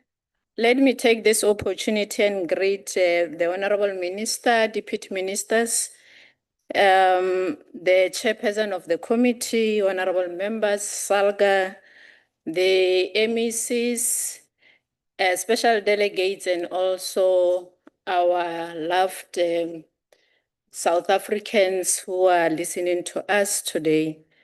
Blessed evening to you all. Chair, Deputy Chair, I'm honored and also delighted to take part in this debate today, the budget vote of the Department of Water and Sanitation. Today, this policy debate reminds me of the revolutionary words of Amilcar Cabral, a poet, revolutionary and intellectual and also a politician who said, I quote, always bear in mind that people are not fighting for ideas, for the things in anyone's head. They are fighting to win material benefits, to live better and in peace, to see their lives go forward, to guarantee the future of their children. And he further said, hide nothing from the masses of our people. Tell no lies. Expose lies whenever they are told. Mask no difficulties, mistakes, and failures. Claim no easy victories. Close quote. Deputy Chair, I just want to address some of the issues that members has raised now. And I'm happy that the Honorable Secretary Cohen has acknowledged that the APP and the budget that was presented here in the House is a good budget, and really it shows that the department is ready to address the issues that are faced by our communities. And also, when the minister was here, she also provided you with the booklet that indicates really what is happening in all the provinces that they have project. And I believe that members will have ample time to look into that booklet and see that really the ANC is working. Now, Chair, I'm standing here as a typical rural girl who grew up in that district of More Village. And when you talk about the issue of water, I really know what is really happening. In around 1999, when I was growing in my village, we only had one pump where they were using a windmill. The whole village was relying on that only one borehole minister. And around 1995-6, we had about 5 taps, if you still remember Mvula Trust. So that was happening. So about 50 households, they were depending on that. Today, as I'm standing here, every household has a tap inside there running water. So I'm saying this because some of the honorable members they don't even have the experience of where we come from as Blacks. So I'm also happy that you have indicated that only 19% doesn't have access to water. Remember that 30 years of democracy trying to deal with these injustices that was caused by apartheid government. So only 19%. And the APP also in budget is indicating per year that the project that the department is going to, this is an ongoing process until 2020-30. And I believe that during that time in 2020-30, we'll be left with less than 2% or 3% of people not having access to water. So we are really doing well as the ANC leading government, and I'm happy that we are really addressing issues that are faced by our people down there. Honorable Nzimande, you know, this thing of always demanding from government, and the other thing is that you are sitting in the committees. Any question that you are asking, you are provided with, including the EFF. And in that, our last meeting that we held, members acknowledged, a deputy minister was there, was present in that meeting to say, you know, the APP that you have presented, this is the best APP. If I was a teacher, I was gonna say you are #1 department that has presented the APP that really talks to, and that answered all the questions that members has raised. So we need to support this budget, and so that when we come here and demand, we know that we demand things that we know that we are allocating money to our people. So we can't come here and claim as if we really represent people down there. So how do you represent people and you deny them access to services? Because obviously when you don't approve this budget, you are saying you don't qualify to have water. You don't qualify to have sanitation. So we need to tell no lies and claim no easy victories. Honorable, I'm not sure whether I'm gonna pronounce your surname correctly. My honorable member here. You know, I was sitting there asking myself if I'm listening to a counselor. Because obviously your speech was talking about Naisna. And I had hoped that you'll represent people of Western Cape. So I was asking myself if this is a council meeting or what. So really, when we come here, we need to talk about the national issues, not blaming municipalities, while we know very well that the provincial government, there is not even assisting that municipality. We went there as the committee and met the stakeholders. So the invocation of 139 that you are talking about, we had engaged stakeholders, we know what is happening. You led that municipality for so many years. The crisis that is happening there is because of the DA government. So you can't come here and want to claim easy victory. So you need to go back and do your homework very well. I want to address Honorable Mukai. The political interference that you are talking about, I don't know, because you are not even member of the committee. Maybe you were briefed wrongly. You have wrong information. I don't know whether you are sitting in the appointments of board members or what, because the work that we are seeing that is done in this department really shows, maybe you are not listening attentively when the minister and the deputy ministers were presenting here, the improvement that is in this department, and also what is there, and the president, when he's giving the national address, I think some of the issues he's always touching on them. So we must not mislead this house. We need to state facts. So we can't come here and start talking about the political interference while we don't even have proof of what we are saying. So we are going to lead as the ANC, because we know we are down there with our communities. We know what is it that they are going through. That is why that is why the APP and the department is always helping the municipalities, even though we know that some of the municipalities, the responsibilities are of municipalities. So the support that the department is giving is acknowledgeable. You can give an example of Imfuleni, where we went there to check the section 63 that is happening there.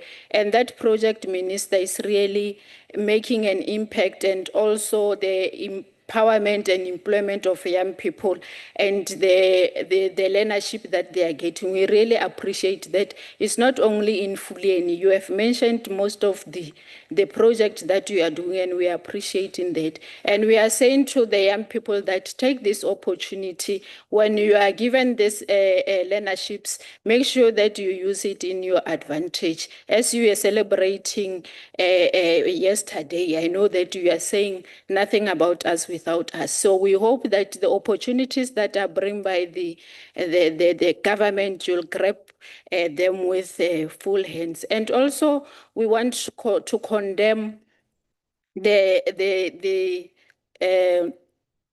this illegal connections, House Deputy Chair, we, as the committee, we went to also Limpopo, where we have seen in, I think it's in Guyana, where there's illegal connections there. And this has caused the disruption of the flow of water to some households. So we are saying we need to condemn these tendencies and also the use of destroying the infrastructure for the benefit of this truck, what do you call it? Water tankers. So we know that there are some people who are destroying infrastructures in municipalities so that they can get businesses. So we are saying let's work together, let's hold hands with as the three spheres of government, and also using the DDM so that we don't operate in silos. So we know that some of these projects, they are implemented by the national government and also working with the province and also local municipalities. We are saying let's use the DDM as one example and to make sure that it is here, it is living, and the aim is to take services to the people working together and not working in silos. So by so saying, I want to say, let's hold hands together as members of parliament, and we mustn't come here and grandstand.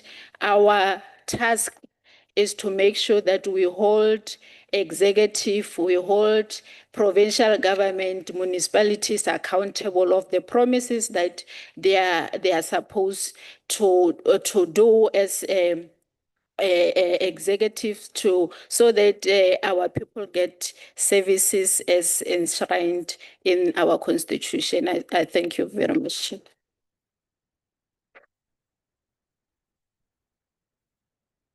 Thank you. Thank you very much, Honorable Molokome, for your participation in this debate. And now, honorable delegates, it gives me pleasure to call back to the podium the Honorable Minister to close this debate.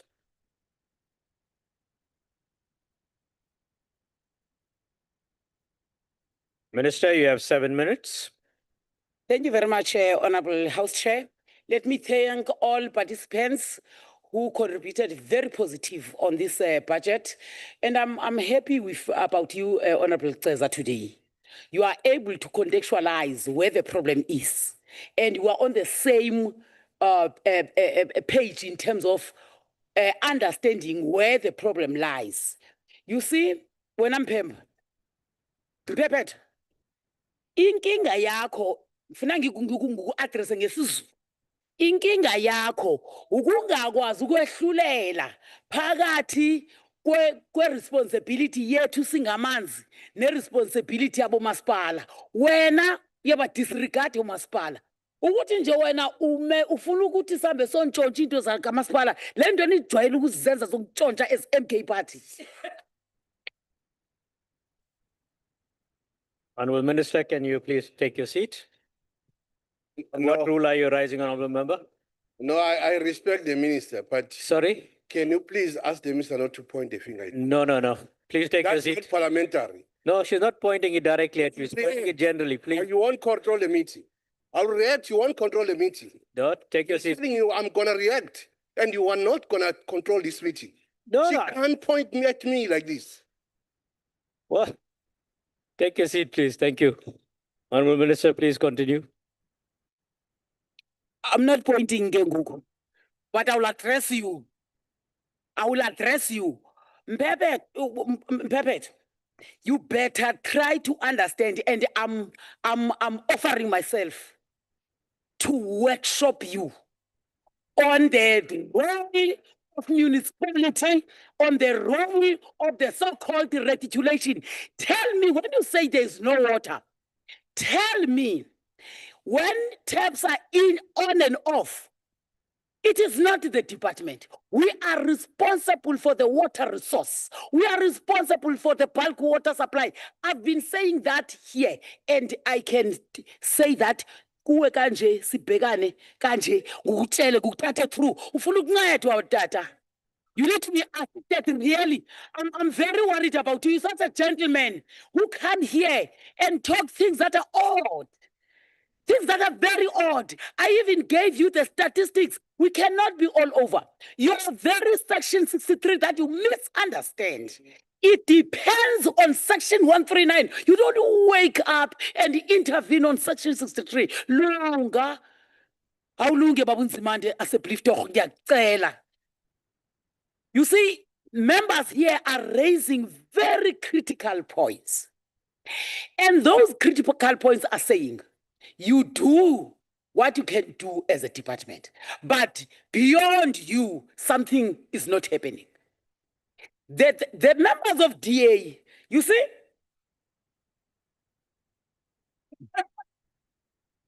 just next door here, kwalanga, kwenyanga, eGugulethu, ePhilip. These so-called, you are better, you are governing better. Where? You are governing better around where suburbs are. Where people are, you're nowhere. Yesterday I was in Raga. Pata is still there. That is sanitation. You call that dignity? It can't be. And that is the responsibility of municipality to serve all citizens. Citizens, same way, let's go there. We don't own water tankers. It is me that has stood here several times to say, municipalities, please insource water tankers. Johannesburg, the city of Johannesburg have already insourced 20 out of the 40 that they targeted. And that is meant for emergency services. Honourable Chair. Well, Minister, can you please take your seat? On what rule are you standing? I would just like to know if the Minister is prepared to take a question about why Joburg has no water. All right, I'll check with Minister. Are you prepared to take a question? I will let him. Akshash. Okay, the answer is yes. Yes. Go ahead. So, Minister, if you're saying that there are certain areas that has no water in Cape Town, why do all the areas in Joburg not have water? Honourable Minister. The issue of Johannesburg is a growing population, growing economy, it's an infrastructure. No, you asked a question. You better listen. Listening is a skill. There is decaying infrastructure. You are talking about 12,000 long water infrastructure. Really? It's bad governance because the DA was there. You messed it up. You come and say governance. It was your DA there. You messed it up. You come and grandstand here. He said, we've learned that district. Order members, the Minister to respond.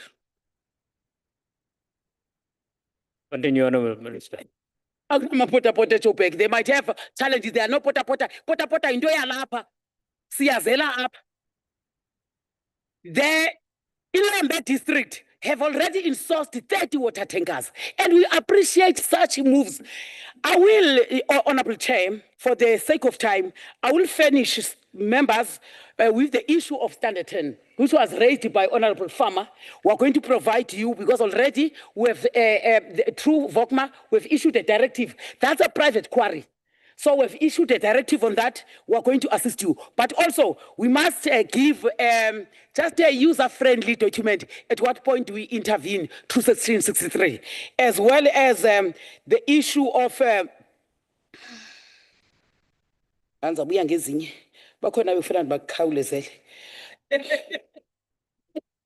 you see, the water network, it does not end with us. You can crucify me when there is no water resource at all. The MECs that were on the virtual platform, they are confirming because they are heads on there, and I appreciate all these MECs because they know exactly what is happening about this project and that project. And some of the projects are multi-year projects, so you cannot see the result quickly. But we are on course, we are on track, we are doing our work. Nkosi Mabeba, I think you hit on the nail when you talked about these issues. The availability of water in terms of what DM Matlo was saying, the security in terms of water, there's no problem about that. That is why every day you dump waters on the street. It's because we provide. We provide the bulk water supply, but it does not reach the communities. And that is why we have to strengthen municipalities. But unfortunately, no one says to us here, all these parties are prepared to amend the constitution so that we relieve some of the responsibilities of municipalities. Municipalities are getting it very difficult because even consumers don't pay. So that function is too heavy for them. The funding model, as it was said by one MEC, is unfortunately not in the favor of municipality. I really appreciate the good work and the good presentations and debates here. Looking forward for those.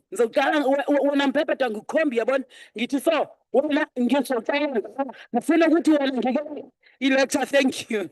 Thank you. Thank you very much, Honorable Minister.